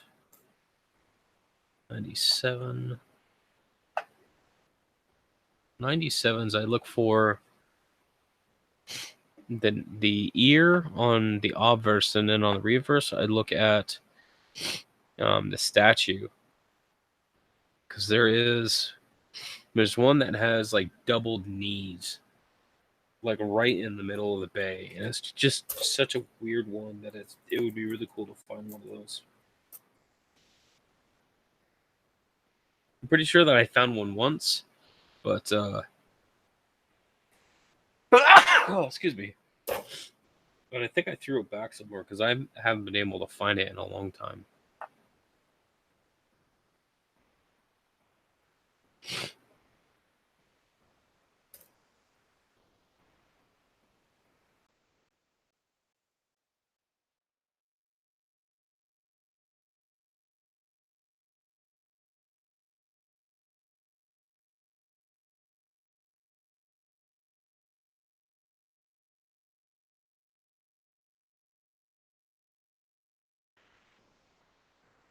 At least, Roadrunner, you get to choose. Are you on the right shoulder or the left shoulder?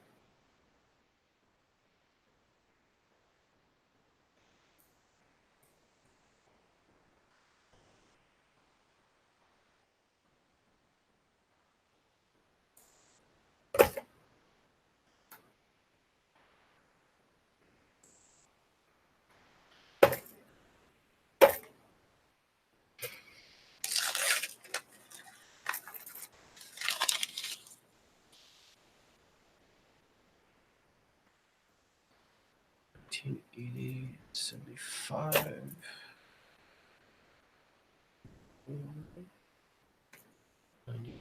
$98. Hey, you're ambidextrous.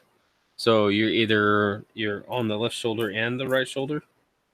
Okay, that makes sense.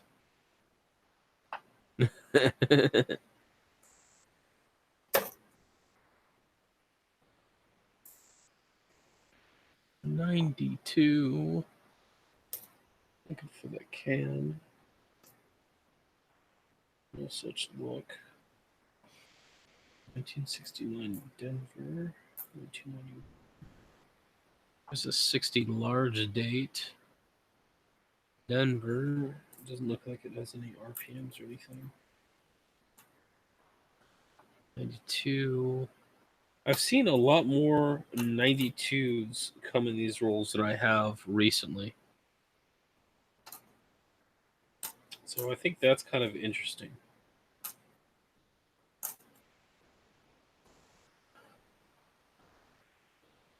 Two 2001. I don't know if that particular means anything, or just that I notice it more. But I definitely see a lot more 92s in the roles than what I have in the past. 1980 Philly, 2006, 2001, 2017, 2006 Philly. Obverse does not have the DDO. Reverse does not have anything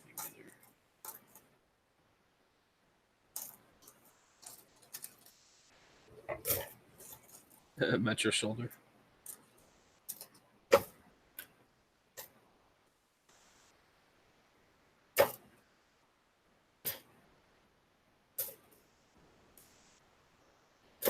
I keep any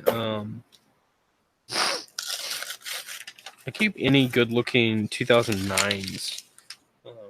I don't know why. I've always done it.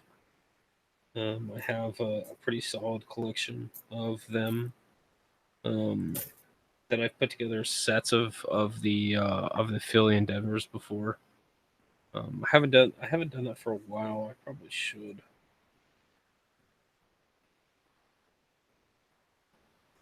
It's one of those things that I collect even though I don't really know why.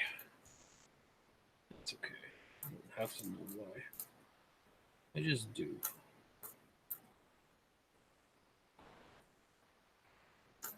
Some 88.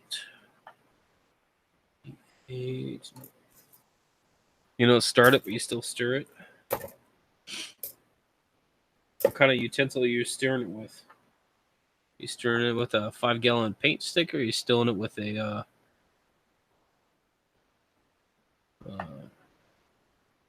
big mop? 1973 S. There. 692.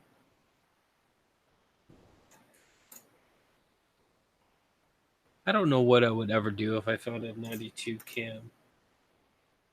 Found a 92 Close Sam.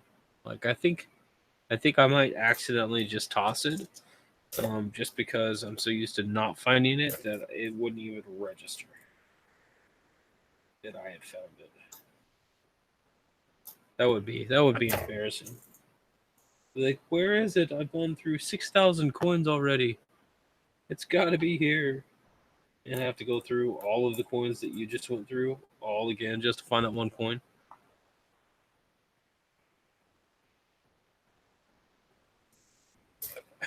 Whatever does to get the crap on you. That's good.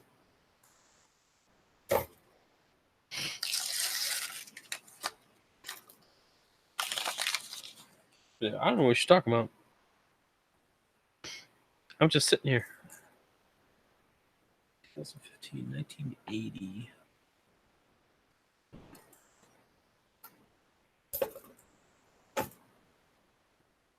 1988. 6. 92. A decent looking 92.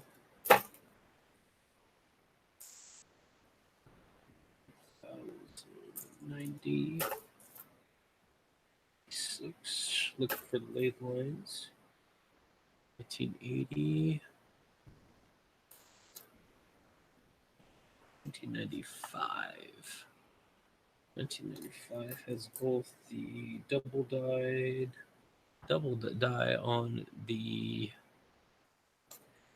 Philadelphia and another one on Denver.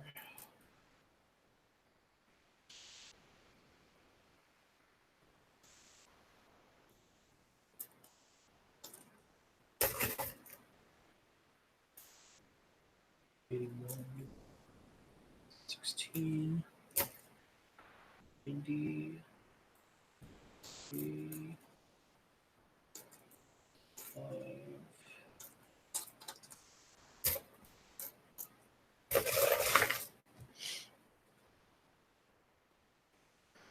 Okay, now we're getting into the back of the pack here.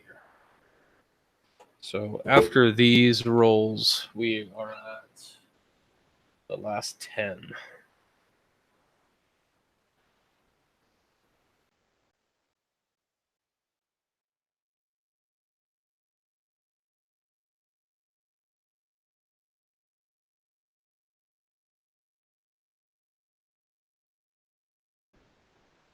Use the right tools.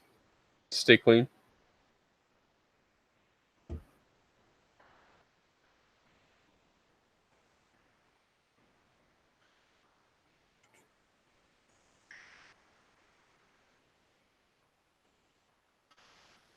Do, do, do, do, do, do, do, do. Do, do, do. Do, do, do, do, do. What I was looking for. There we go.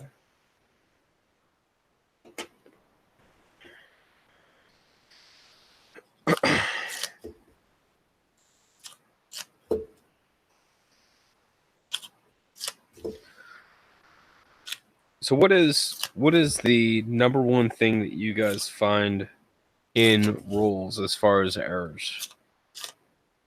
Like say that something that you commonly find is in either double dies or any particular areas that you commonly find in your area. Is there something that stands out in your area?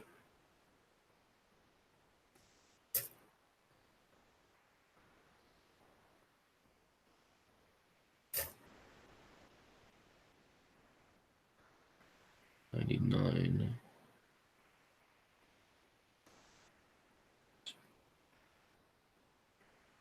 26. There's a 92.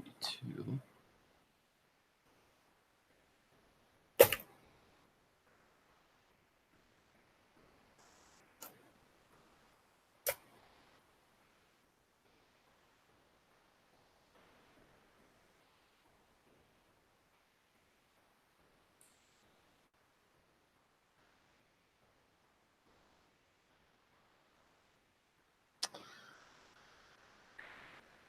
2003. That's a good looking 2003. Let's see if there's anything on it. No, not seeing it.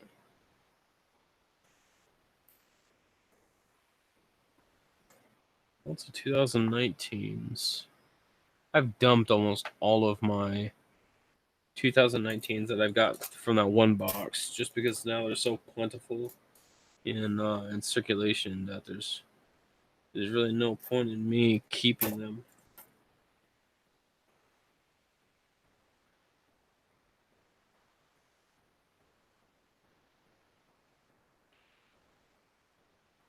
But that one box that I got almost all 2019 Denver BU was a cool box for sure. It was definitely a cool box.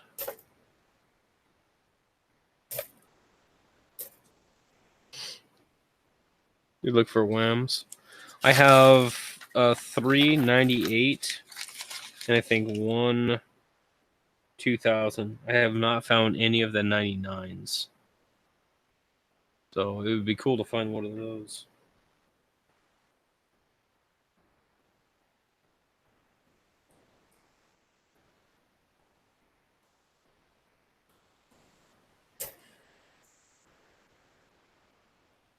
But like there's some people in some areas that can always find, that can always find like the 96 laid lines, or that can always find a certain double die, or something like that. And it's just based off of the area that they're in. 5.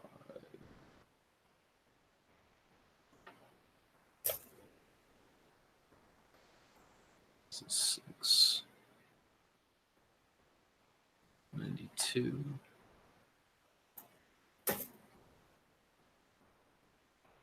97.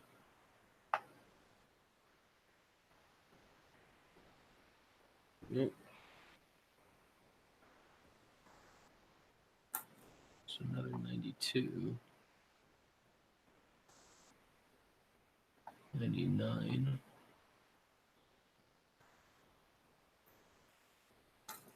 90, 90, 90. 95. 95.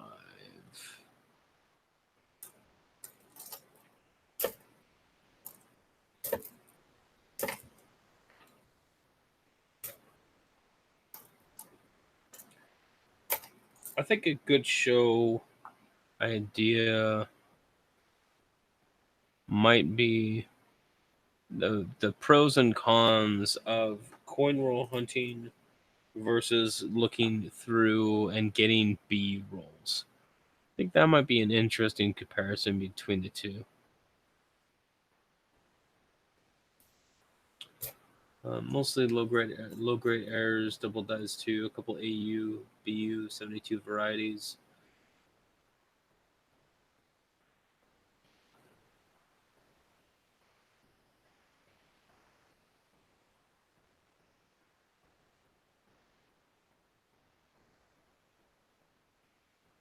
Still getting the 18 coins here. I've not seen the first 19 coin yet.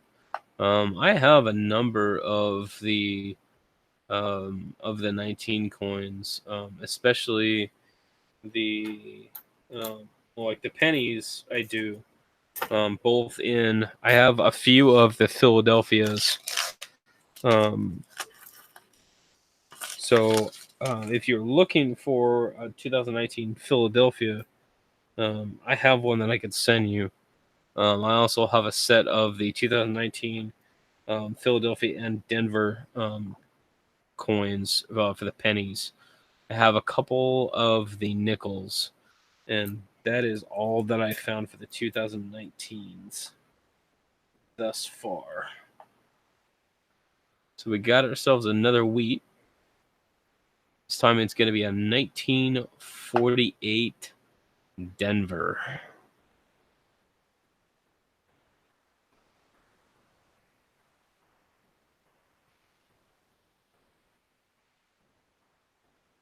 $1948 Denver.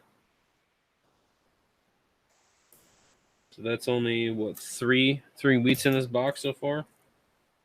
Not a very good mix.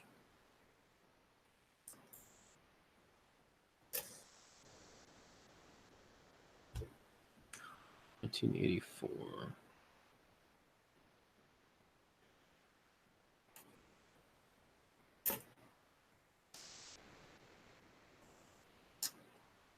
I just take the 19D back to the bank. I have enough to work on. Yeah, right?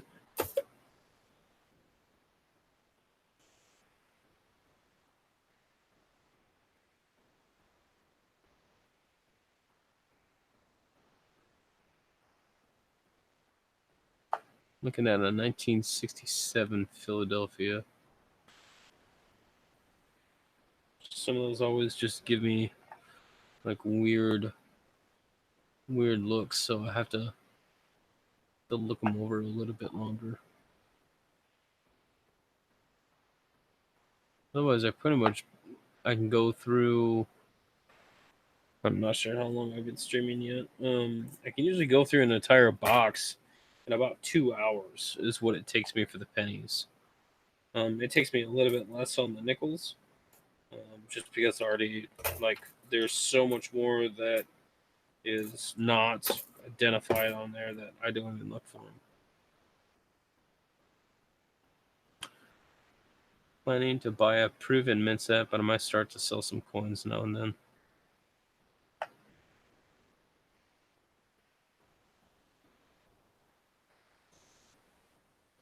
$19.99.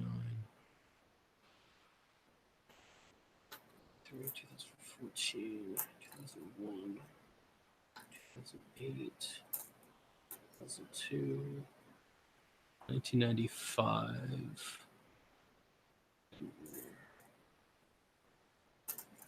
2001, 2003. There's a few things on the 2003.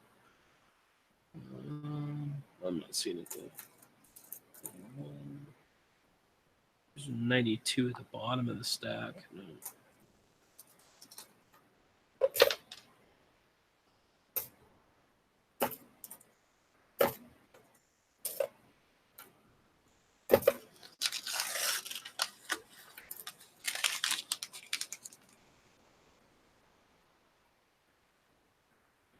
What do you guys think about the newer proof sets, specifically the enhanced or the reverse proof sets? Do you think that they are doing that and to create a better product, or do that just as something to charge more money for?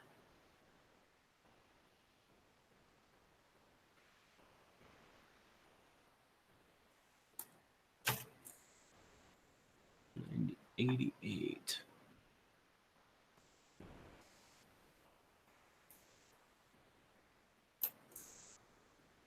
$68S.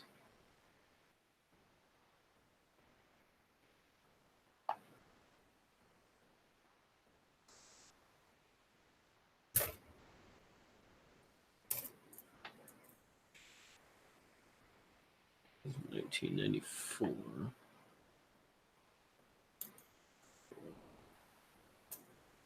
$1989.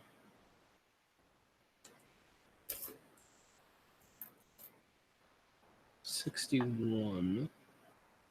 $61 Denver. But it is mangled. $74.99.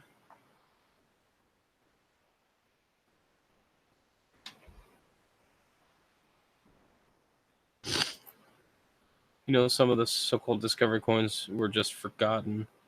I have an old school book published with a bunch of forgotten stuff for debunks.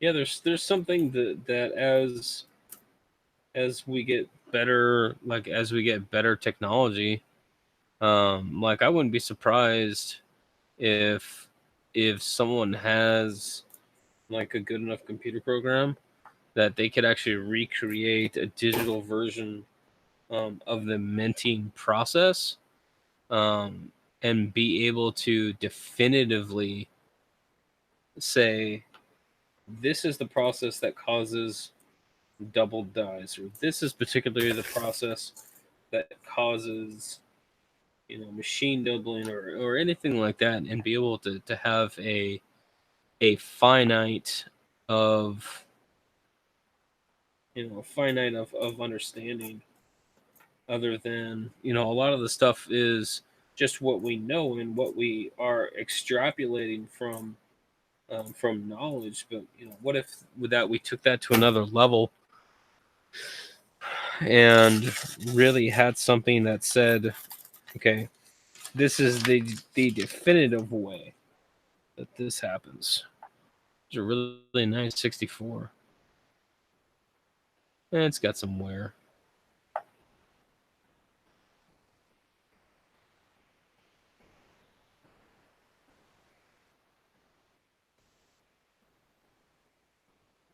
But as far as the proofs, I kind of like the reverse proofs more.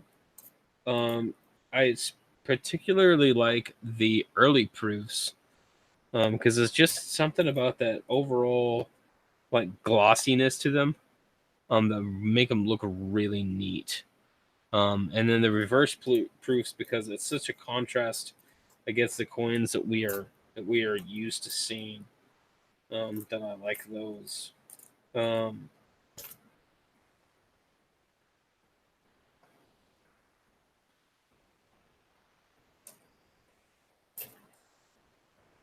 Yeah, and with the that's machine,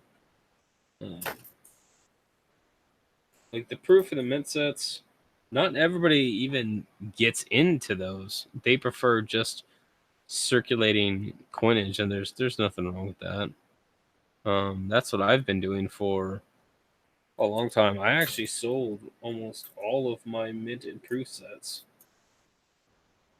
just because, like, I'm not gonna spend the time to look through them. I'm not gonna like. For me, they were just taking up space, so that's why I decided to sell all of mine. But I don't know. Some people really like them.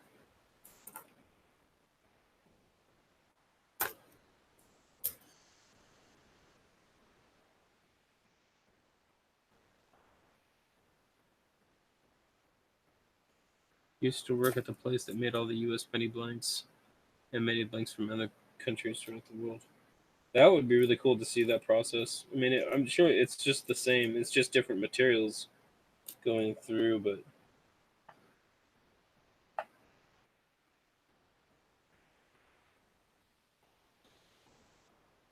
I just like I really like watching those old how it's made videos where they take the tour through the factories.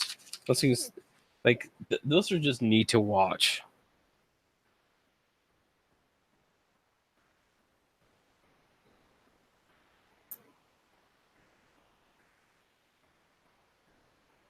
Something satisfying about the process.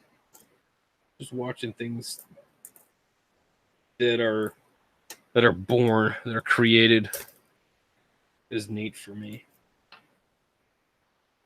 99 Denver, 2003, 1980.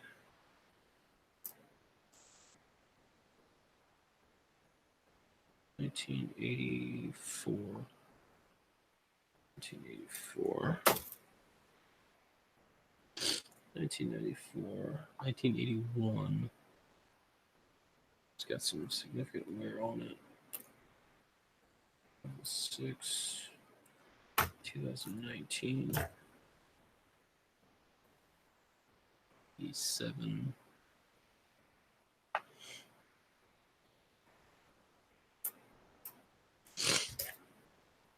If when Wexler and Brain's methodology can be integrated in with present technology, then the hobby can have a better standard to operate. I think that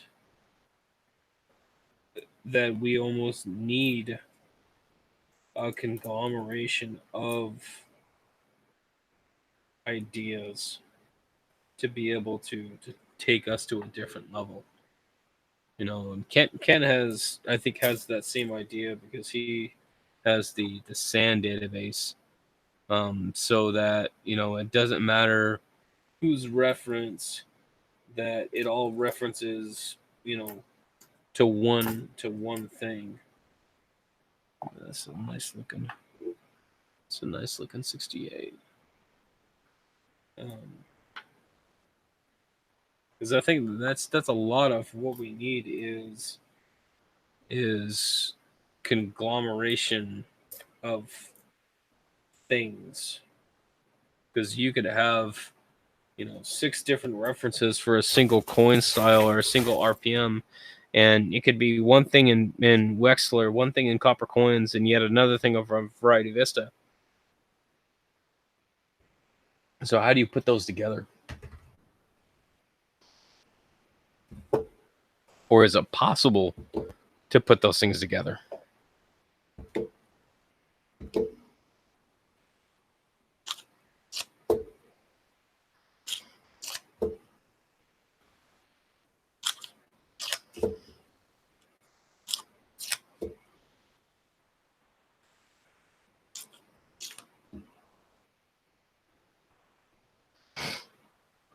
My signature is on most of all the 18 blanks that hit each of the mints. It's amazing how many there are.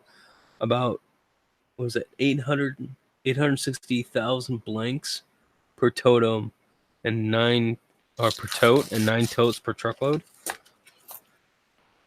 Oh, buddy. That is a lot of coin. Well, not yet, but will be a lot of coin.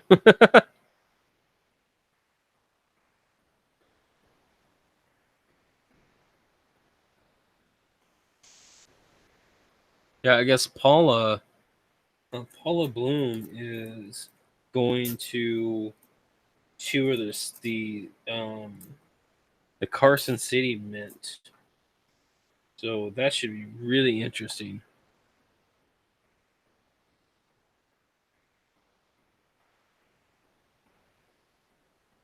When she comes back from that, I would definitely like to hear all about the Carson City Mint.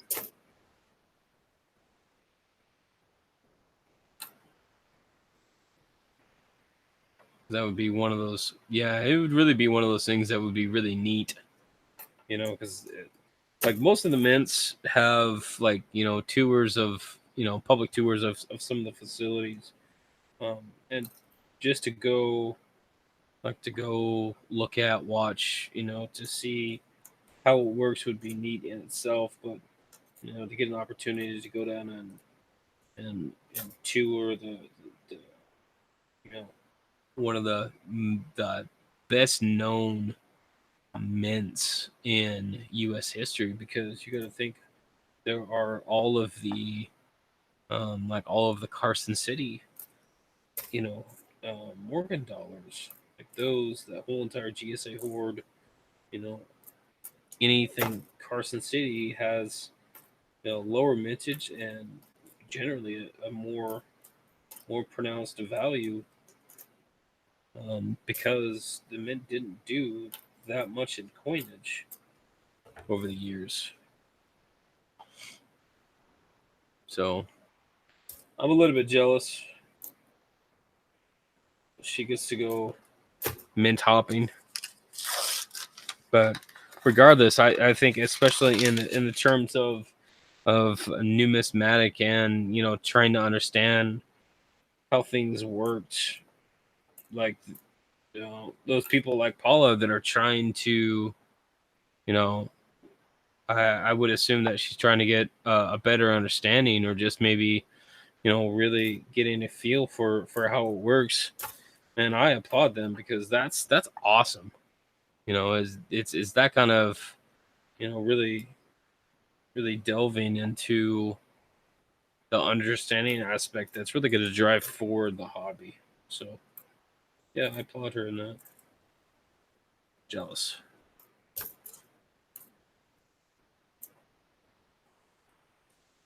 It'd be cool to visit some of the like the museums or something, like the old Orleans Mint, or being able to tour old, like old mints, just to kind of see how it's all put together would be really cool.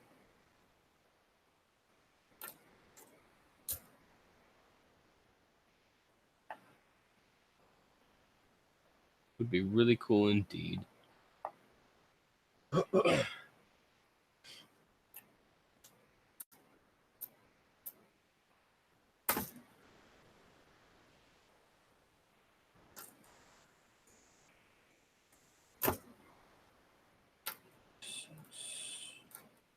$92.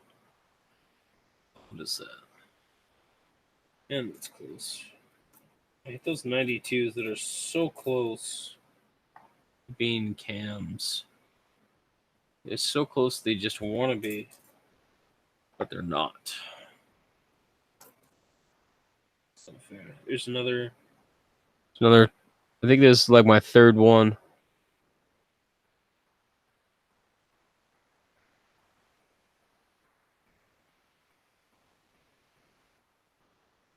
Can't focus. It's so shiny.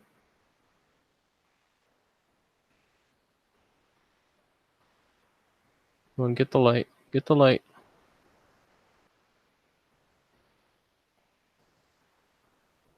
Hey. Wake up.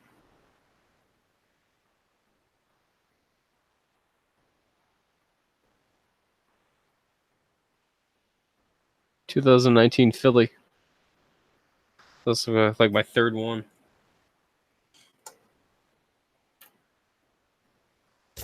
Yeah, Z. Thanks for stopping in, man. I'll let him know. I'll tell him that you said hi to everybody.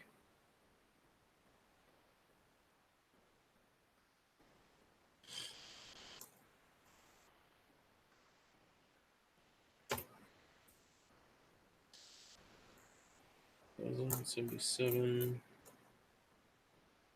88.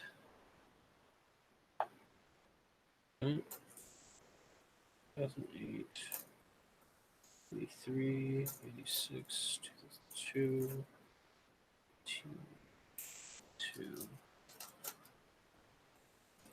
2002.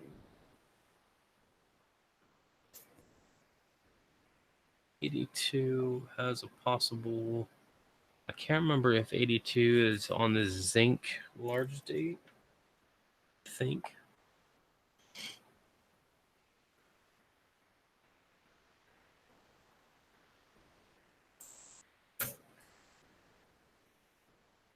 '99 Denver.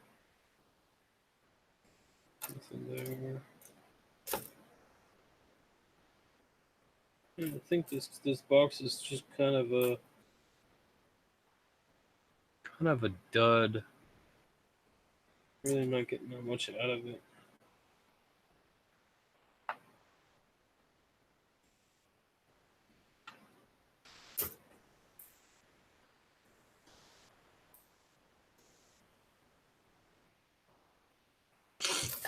Try to build multifaceted relations with U.S. Mint operations for a comprehensive new database. Well, and a lot of it's if you're going to build a new one, then at least reference everything that is existent right now. 82 zinc, is it? But is it the large date or the small date? Like, I can't remember. I look at both, but I can't remember which one is this specifically the one, because I don't know anything.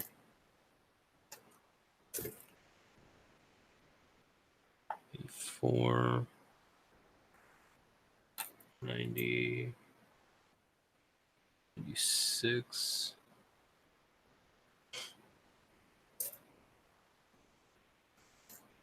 Yeah, 82 has so many things going on it that it's just hard to keep up.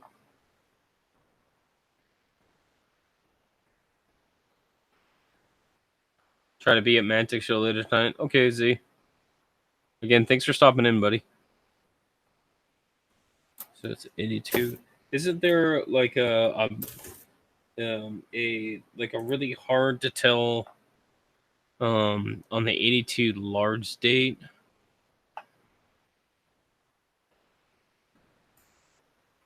Yeah.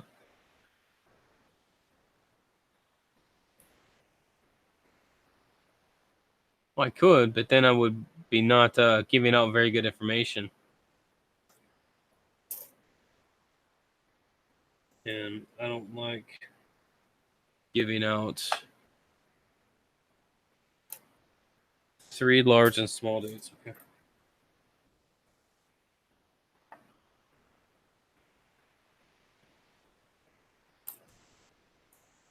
Two, 13.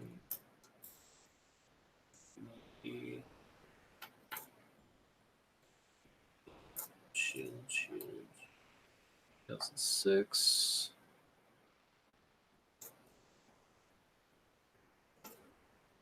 Eight, 9.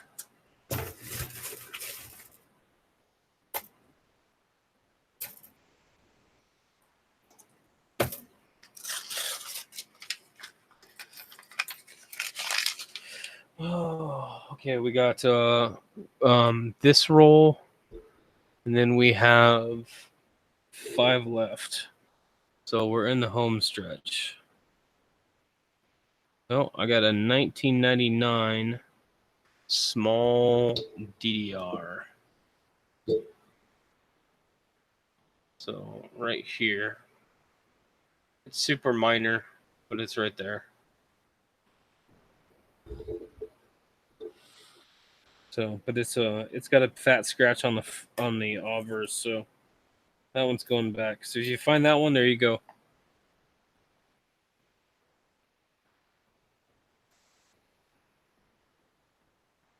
the copper large DDO is pretty pronounced. Yeah, there's a couple in there that have some significant pronounced, but then there's one that is so minute that if it has basically any wear, you won't see the separation lines. All you will see is just the extra thickness. And with those being as thick as they are on some of the 82s, I wouldn't be able to tell the difference. Because reasons. 92, 2006. Nothing there. And nothing there.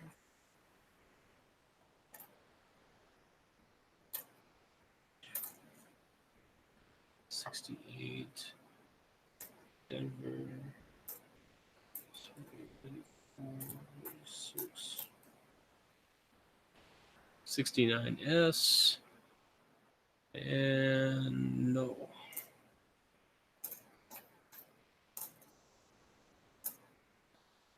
'91, 2007, 1980, the '92 Philly.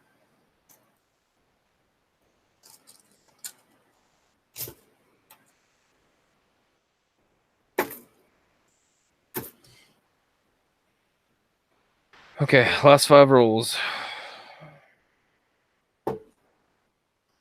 So far we've only gotten 3 wheats out of this entire box, which that's very few, and only 3 Canadian.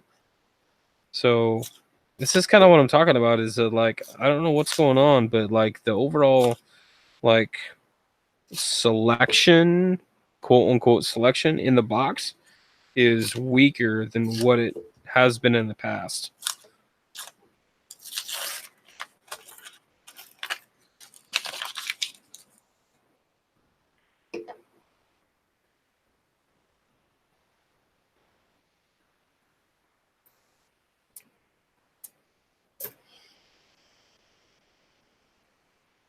In 2012, 1990, 1980D,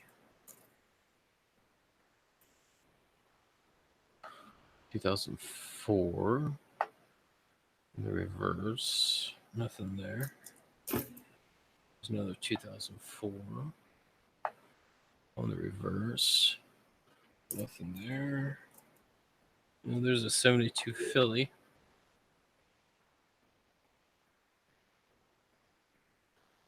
Dang it. Wanted that one too. Would have been nice to have another 72 Philly. I think I actually have 4 of the 72 Philly DDOs.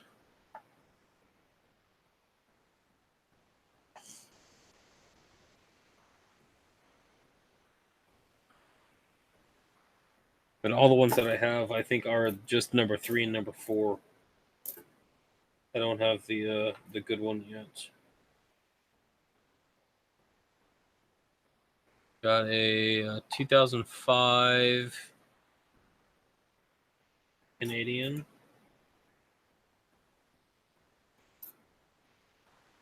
'97. Yeah, 83 has a couple of them on the reverse, but both the 83 ones are strong.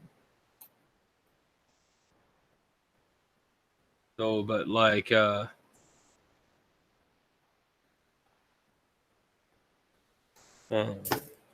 82s are a little bit harder for me because there isn't a lot of separation lines, and here's this 95 and there's just extra thickness, so there's no. I don't think so. Well, if it is, then I have really good luck because I have a couple of them.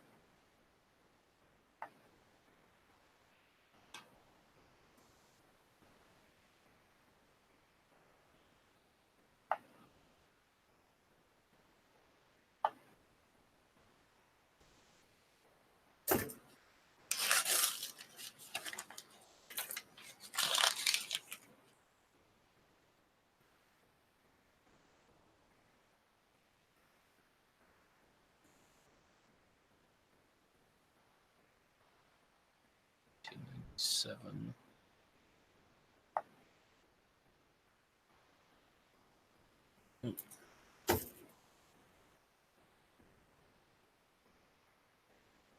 Okay, we got another wheat. So this is number 4 in the box. The 1941D. Not bad shape. Let's check the reverse here and see if we ain't got any doubled dies. It doesn't look like we have any.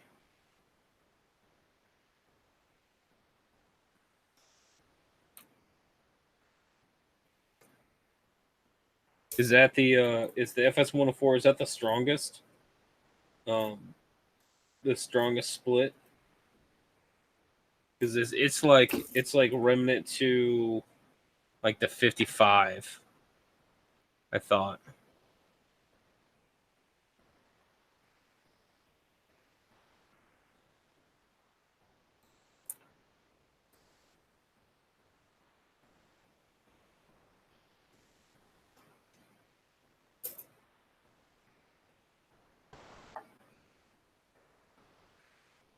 Six. 2006D.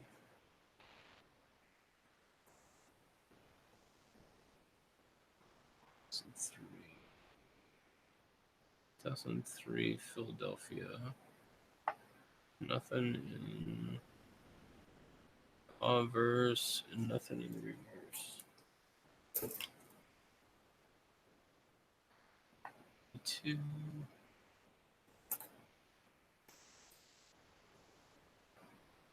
I really like the 72s because it's one of those that, like, when you find one, like, there is no question that you found one. That's what I like about some of those.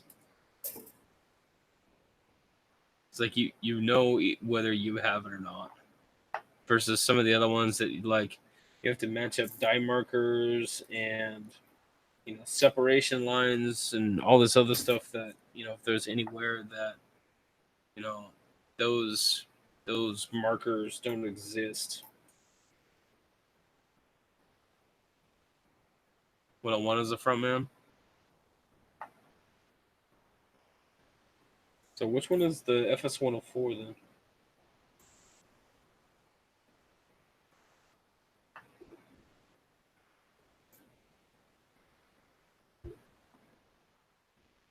You're gonna make me look it up now, huh?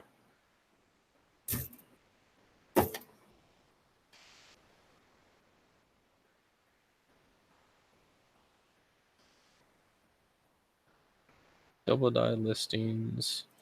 Memorial Sense, 1972. Philadelphia. Yeah, the big one is 101. 102.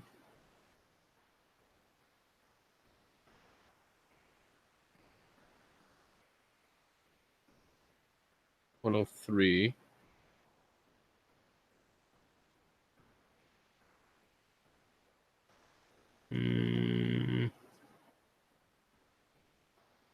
And then 104.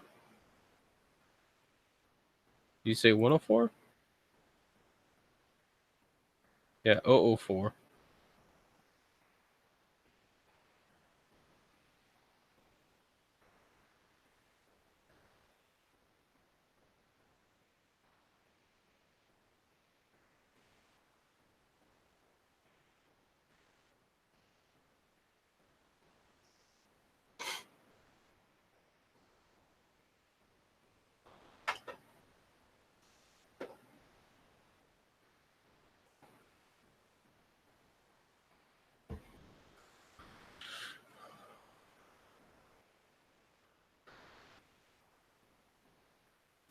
You see what you do to me, man? Now I gotta look.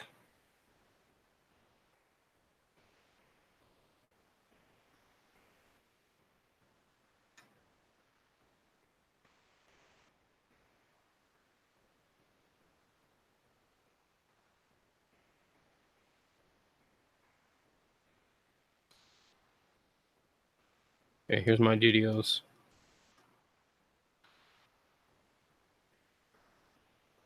I got a number 3. We got a number 3. Got a number 4, stage C.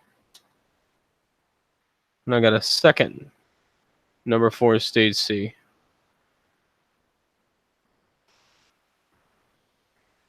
And I have a number 8. So I have 2 number 3s, 2 number 4, and a number 8.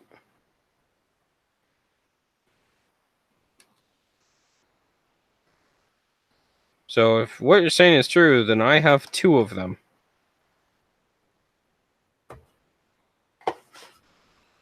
Oh yeah, you start it, man.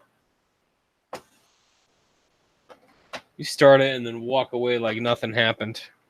I know your tricks.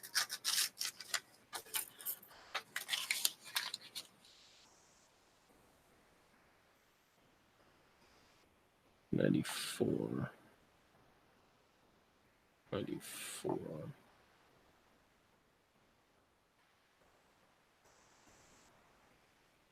66.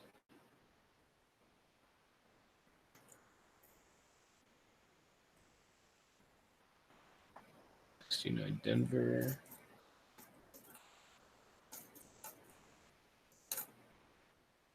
US 70.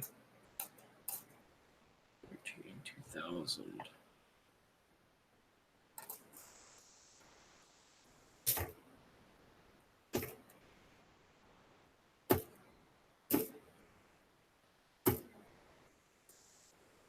'16. Or is it 65?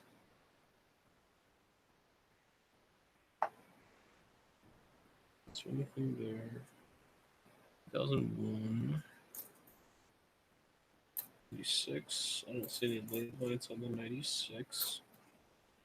86, 89, 79, 2006. You didn't open the box. Oh, true. Fair enough.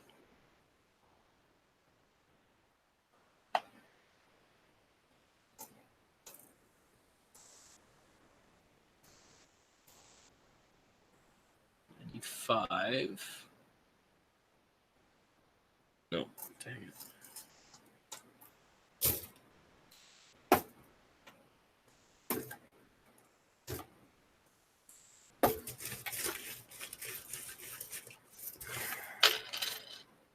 Two rolls left. That $1 million coin is going to be in one of these rolls. It's just like Lucky Charms. You get one in every box.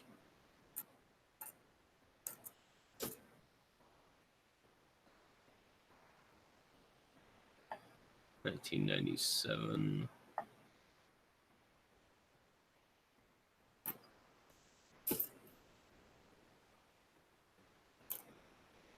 Should be 2007. 93. 99. 79, 96. 2006. Here we go. Nope. Dang. Come on. Something I can work with. Is that 98? Yep, 1998. Gonna be a cam. 94. 79. Shield. The 99. The 92.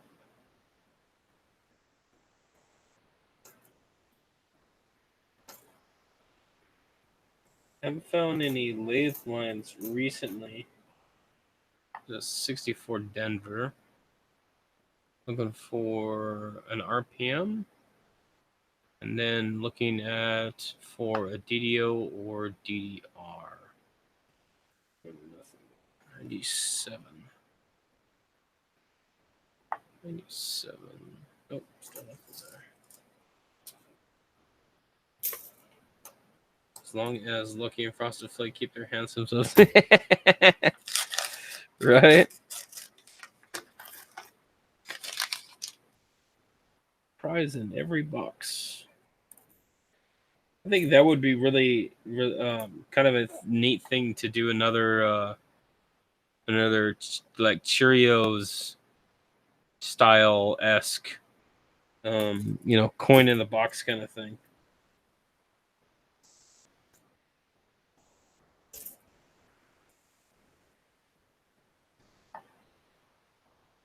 '88.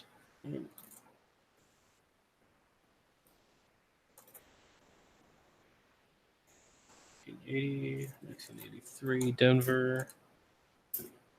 Let's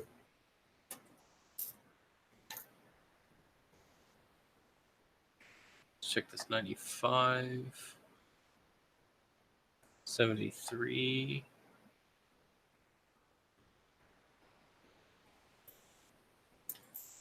That's a 19. Another 95.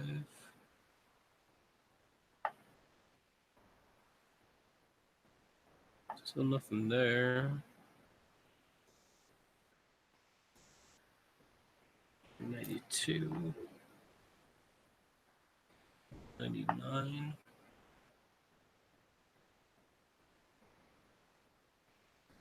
Yeah, that would be cool.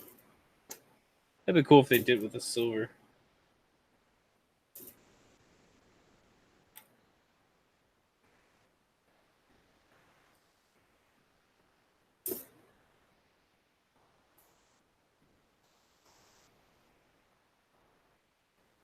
Especially marked packages.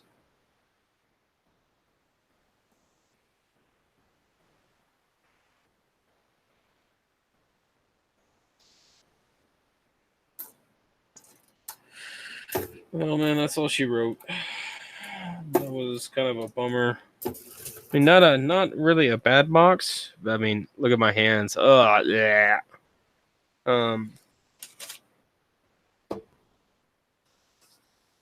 I got some 2009s that I got to look through.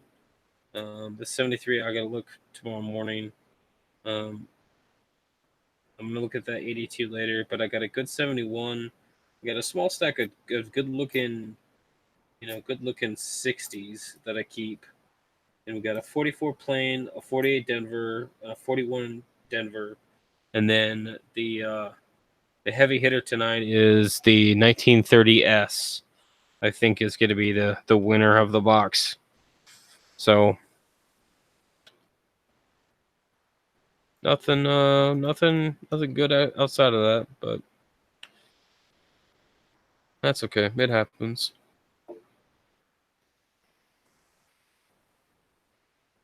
All right, guys, I'm gonna take off. Have a great night. I'll see you guys tomorrow. And yeah, enjoy. See you guys in the next one.